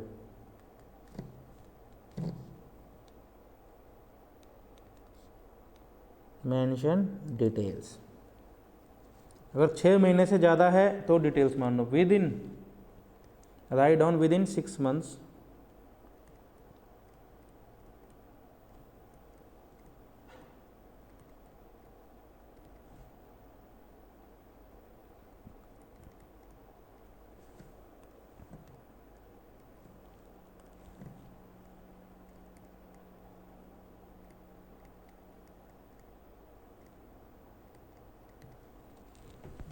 कोई दिक्कत नहीं, ठीक है। क्लोज 7 करें, क्लोज 8 सॉरी। सारा चार्ट कितना सुंदर चार्ट बना है, देखो ये वाला हमारा पूरा स्क्रीन पे ही आ गया है ना, समझ में आ गया। क्या लीगल डिस्प्यूट रेगुलरली पेड हो रहे हैं, स्टैट्यूटरी कोई दिक्कत नहीं हो रहे तो लीगल डिस्प्यूट चल रहा है, डिटेल दो। नहीं कोई लीगल डिस्प्यूट चल रहा था, क्या 6 महीने से ज़्यादा है, डिटेल दो। नहीं है कोई दिक्कत नहीं है। क्लोज नंबर 8 पे आ जाओ बच्चों, come on. Close number 8 paper में एक बार बुक से पढ़ के बस ये नोट्स को अच्छे से पढ़ लेना, सारा इसी में से हम अच्छे से कवर कर लेंगे। क्वेश्चन मैं कल करवा दूंगा अनडिस्क्लोज इनकम की, किस टाइप से क्वेश्चंस आते हैं कारों पे।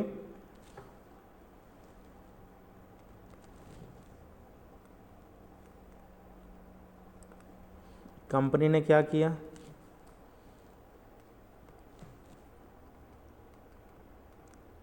टैक्स असेसमेंट हुआ कंपनी का।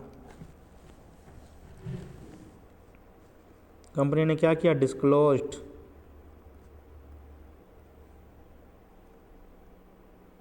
Surrender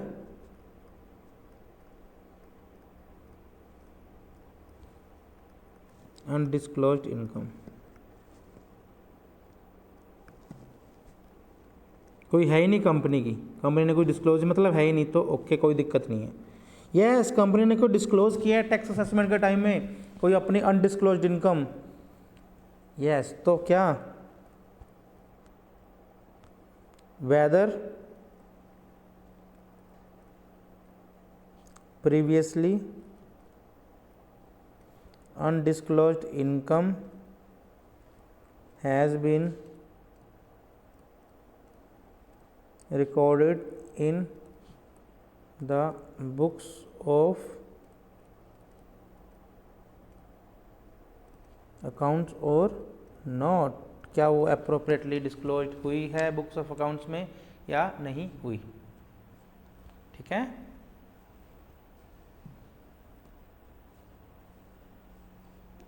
default in repayment of dues लिखो, default in repayment of dues और misutilisation of funds. Clause number 9।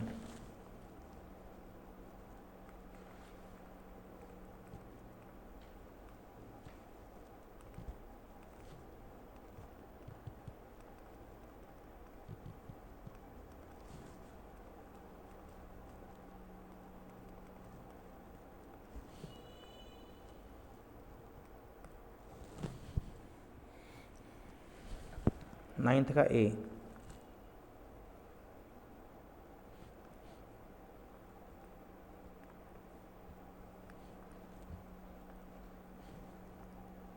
Company ने क्या किया,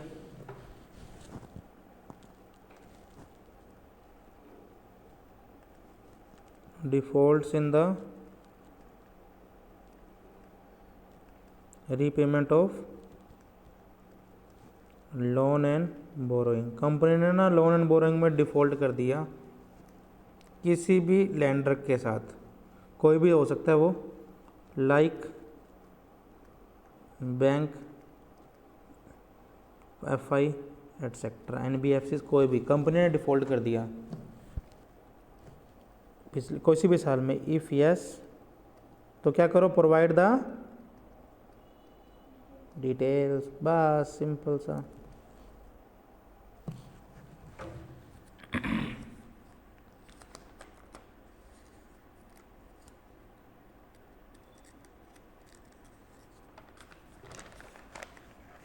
उसके बाद क्या, कंपनी ने ना एक विलफुल डिफॉल्टर है, क्या कंपनी, राइट डाउन,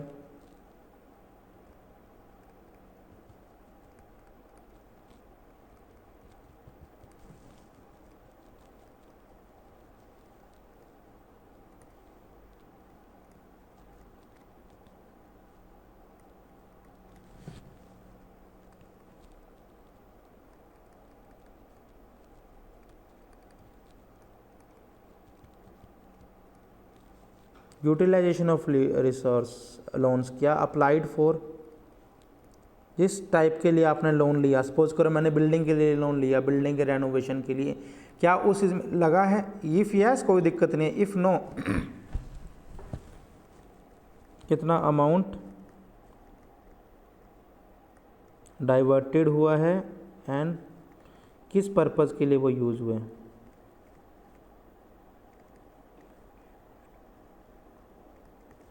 चलें 9th का D, short term loan,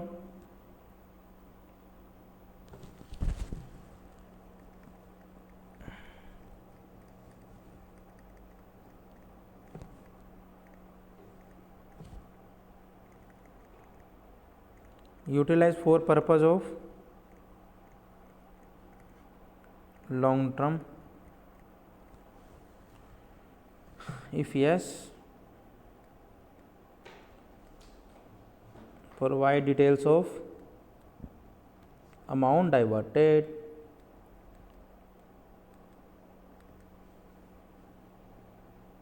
ninth का ई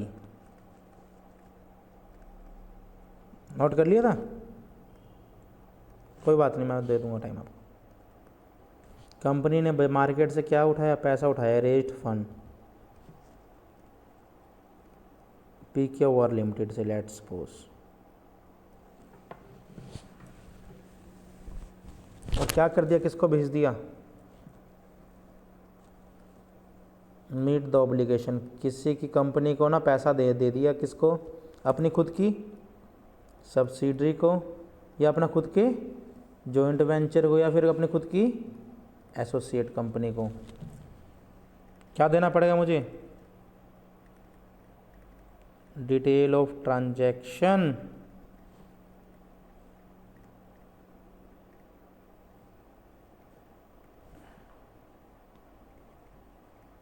एंड अमाउंट इन्वॉल्व, ठीक है।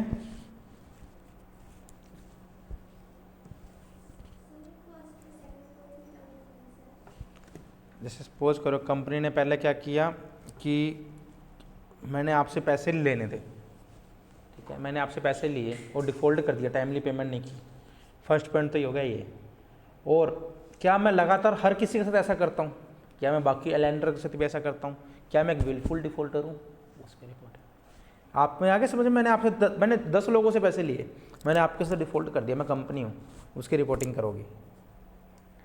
क्या मैंने बाकी लोगों के साथ भी ऐसा किया? मतलब मैं क्या एक मैं विलफुल डिफ़ॉल्टर हूँ, मुझे आदत है डिफ़ॉल्ट करने की, उस पर रिपोर्टिंग करें। ये फ़र्क हुआ, ठीक है। थर्ड फोर्थ फिफ्थ समझ में आ गया?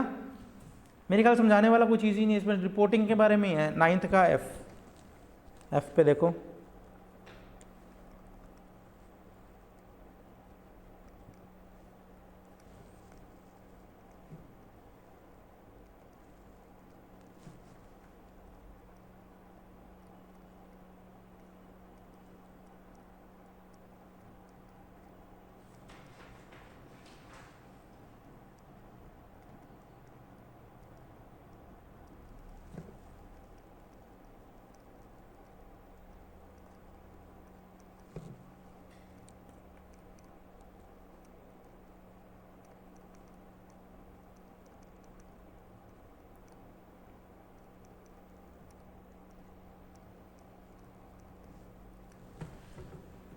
कंपनी ने ना इन्वेस्टमेंट कर दिया किसमें? अपने खुद के ही सब्सिडरी में, जॉइंट वेंचर में या एसोसिएट में, खुद के ही कंपनीज में। और कंपनी ने क्या दिया? उस इन्वेस्टमेंट पे बैंक में सिक्योरिटी ले ली। कैसे सर? देखो केशव, आप मेरी सब्सिडरी कंपनी हो, you are my subsidiary company. मैंने क्या किया, मेरे पास 5 लाख रुपए पड़े थे, मैंने आपके कंपनी में इन्वेस्टमेंट कर दिया और बैंक को क्या दे दिया? सिक्योरिटी दे दी, भैया देखो मैंने 5 लाख की इन्वेस्टमेंट है, आप इसको कोलेटरल रख लो। बैंक ने उसके बेसिस पे मुझे डील किया, उसके बेसिस पे मुझे लोन दे दिया। गिव डिटेल्स इन कारो।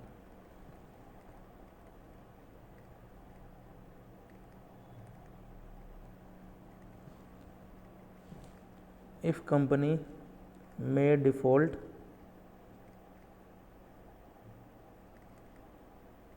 also provide the detail। आ गया समझ में?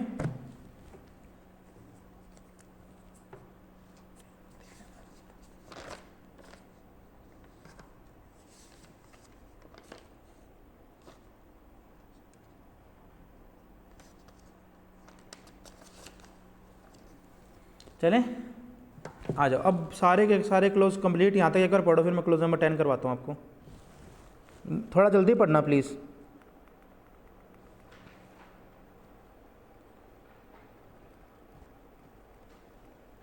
कुछ भी डाउट है तो पूछ लो, फिर मैं आगे बढ़ता हूँ।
हो गया तो बस नोटिंग स्टार्ट कर लेना इसकी।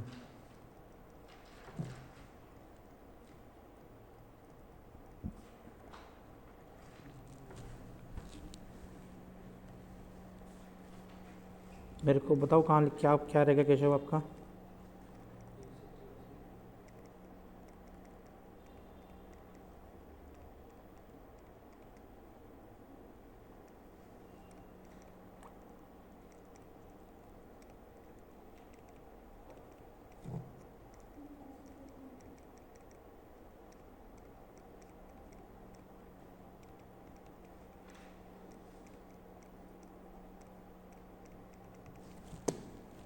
लो जी, क्लोज नंबर 10 भी कंप्लीट। बहुत सिंपल है, थोड़ा स्पीड पे लिखना, फिर मैं समझाता हूँ। क्लोज नंबर 10 लिखो जल्दी से। एक काम करो, घर पे जाके लिखोगे, लिंक आपके ग्रुप में आ गया, या भी करोगे, जल्दी करो फिर मैं आपको समझाता हूँ ये चीज़ आगे हम कैसे करेंगे इसको।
हाँ जी लिख लिया।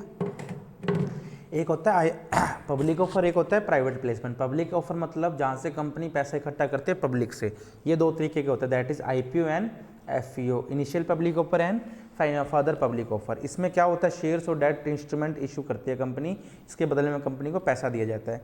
ऑडिटर क्या चेक करेगा, क्या वो पैसा मिला यूटिलाइजेशन फॉर स्पेसिफिक पर्पज है, यस। क्या कोई कंपनी ने डिले और डिफॉल्ट तो नहीं किया, डिले तो नहीं किया किसी चीज़ में, और डिफॉल्ट तो नहीं किया शेयर होल्डर के साथ, और हुआ सब्सिक्वेंट रेक्टिफिकेशन क्या कंपनी ने टाइमली की है प्रॉपर ढंग से फर्दर पब्लिक ऑफर के अंदर, जो शेयर होल्डर हैं उनकी अप्रोप्रिएटली रिकॉर्डिंग हुई है रजिस्टर्स में, वो ऑडिटर उस पर कमेंट करेगा, रिपोर्ट करेगा। दूसरा क्या होता है सेक्शन 42 में प्राइवेट प्लेसमेंट, जिसमें कंपनी क्या खुद के प्राइवेट लोगों को ही शेयर इशू कर देती है। और दूसरा क्या होता है preferential allotment, section 62 of Companies act हम पढ़ते हैं, उसके हिसाब से क्या कंपनी ने कंप्लायंस किए हैं दोनों सेक्शन के, यस किए हैं, और क्या यूटिलाइजेशन फॉर स्पेसिफिक पर्पस हुआ है या नहीं। ठीक है, क्लियर। क्लोज नंबर 10 11 करें, दैट इज फ्रॉड रिपोर्टिंग।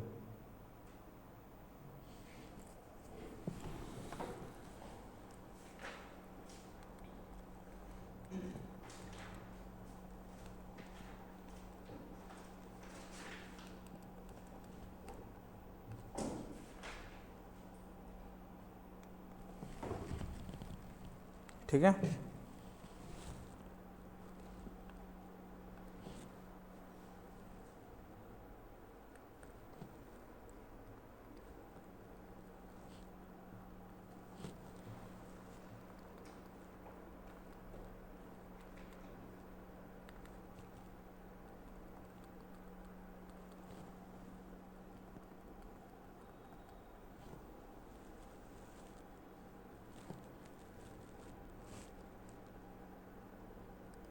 क्या fraud reporting under section 143 sub section 2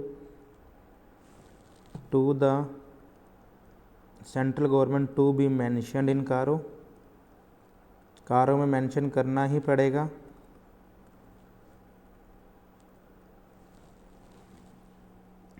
C में क्या होगा, वेदर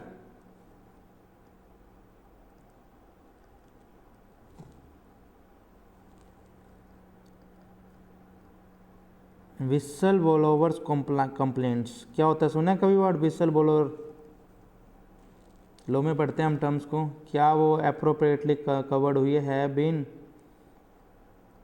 कंसीडर्ड। जो कंपनी के शेयर इशू करने से पहले कंपनी में जो अफवाहें फैली जाती है, डिटेल में तो हम लोग में पढ़ेंगे, इतना ऑडिट में तो करवाऊंगा नहीं, उस इसकी क्या कंप्लेंट्स अप्रोप्रिएटली ऑडिटर ने कंसीडर की है या नहीं। क्या फ्रॉड क्या किस पे हुआ है, फ्रॉड दो तरीके से होता है, या फिर कंपनी के ऊपर या फिर कंपनी के द्वारा। क्या कंपनी के द्वारा हुआ है तो क्या अप्रोप्रिएटली रिपोर्ट हुआ है, या कंपनी के ऊपर हुआ है ऑन द कंपनी। कौन कौन करेंगे, कल करवाया था बाय एम्प्लॉयज ऑफिसर, दूसरा कौन था मुस्कान, बाय थर्ड पार्टी।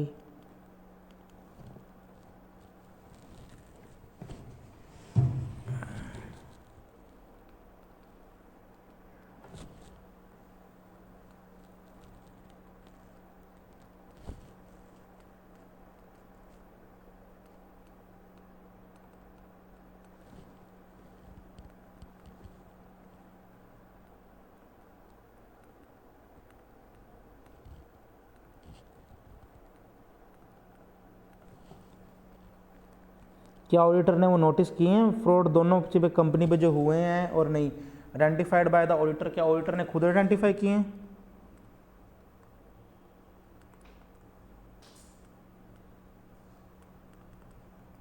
या identified by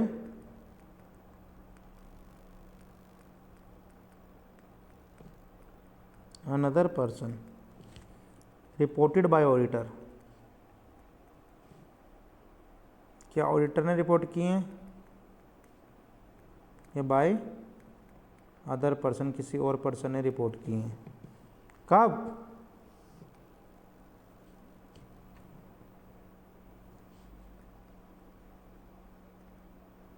during the year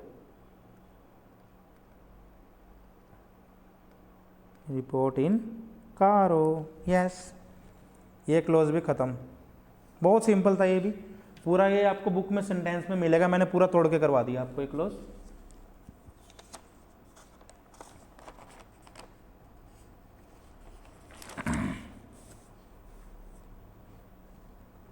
समझ में आ गया? क्या कंपनी पे हुए हैं, कौन करेगा? एम्प्लॉयज ऑफिसर, थर्ड पार्टी, या कंपनी ने किया है, नोटिस कर लिया ऑडिटर ने, रिपोर्ट कर लिया।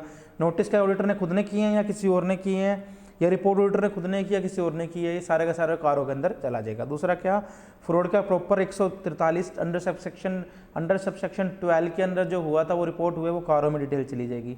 और क्या जो विसल ब्लोअर की कंप्लेंट्स थी क्या ऑडिटर ने वो रिपोर्ट में डाले हैं, उसके बारे में प्रॉपर डिटेल कार रिपोर्ट में चली जाएगी। चलें क्लोज नंबर 12,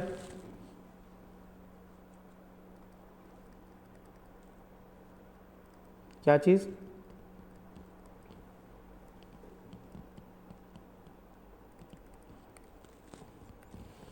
निधि कंपनी।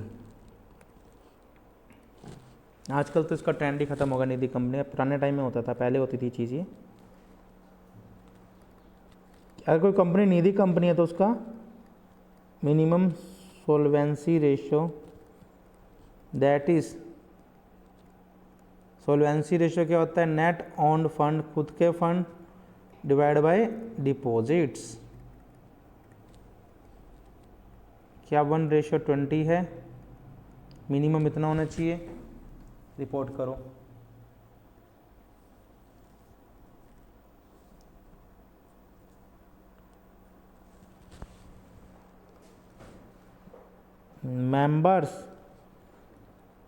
मेंबर्स ने क्या किया हुआ बच्चों?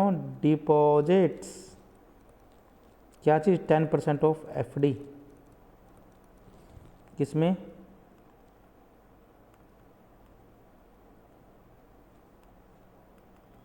निधि कंपनी विद बैंक्स।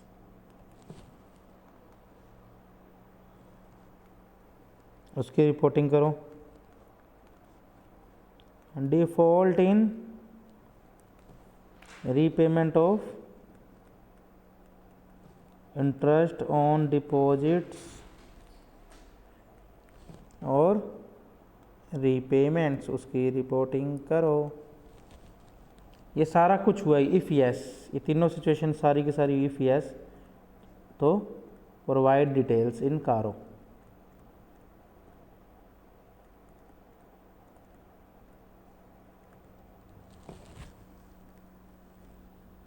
ठीक है, ये तीनों कंडीशन हुई है, एक 1:20 से ज़्यादा है या फिर 10% ज़्यादा डिपॉजिट मेंबर में किए हैं और कंपनी ने, मेंबर ने, किसी ने डिफ़ॉल्ट कर दिया, तो तीनों कंडीशन हो रही है या फिर कोई भी एक हो रही है तो कारों में जाएगा। छोटा सा नोट लिखो।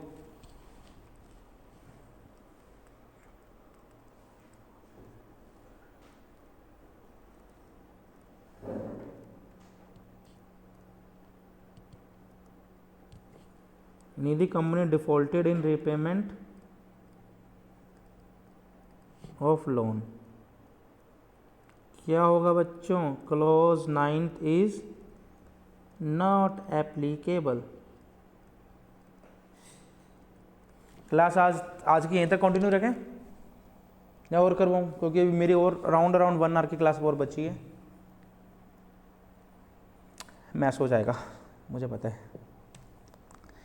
यहाँ तक कंटिन्यू रखते हैं आज, फिर मैं एफएम करता हूँ।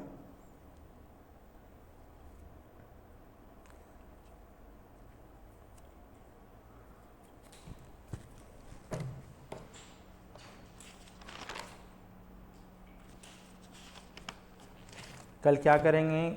ऑडिट की आप 12 के 12 क्लोज सिर्फ कॉपी से पढ़ के आओगे, बुक से कल मैं करवा दूंगा आपको। कल की क्लास में आते ही हम क्या करेंगे? सबसे पहले बुक से ये 12 क्लोज अच्छे से पढ़ लेंगे। 15 मिनट्स का काम है, वो हमारा फटाफट से हो जाएगा। उसके बाद अराउंड हाफ आवर लगेगा हमें बचे हुए क्लोजेस करने में, वो फारिग से फटाफट से करें। फिर लास्ट के 15 मिनट्स वो बुक से कर लेंगे और अराउंड 15 मिनट्स हमें लगेंगे क्वेश्चंस करने में। कल की ऑडिट क्लास के बाद फिर हम करेंगे एफएम स्टार्ट। ठीक है, यहाँ तक का शेड्यूल समझ में आ गया? तो क्लास में ऑडिट की आज यहीं तक रखता हूँ। थैंक यू सो मच, मिलते हैं नेक्स्ट क्लास में।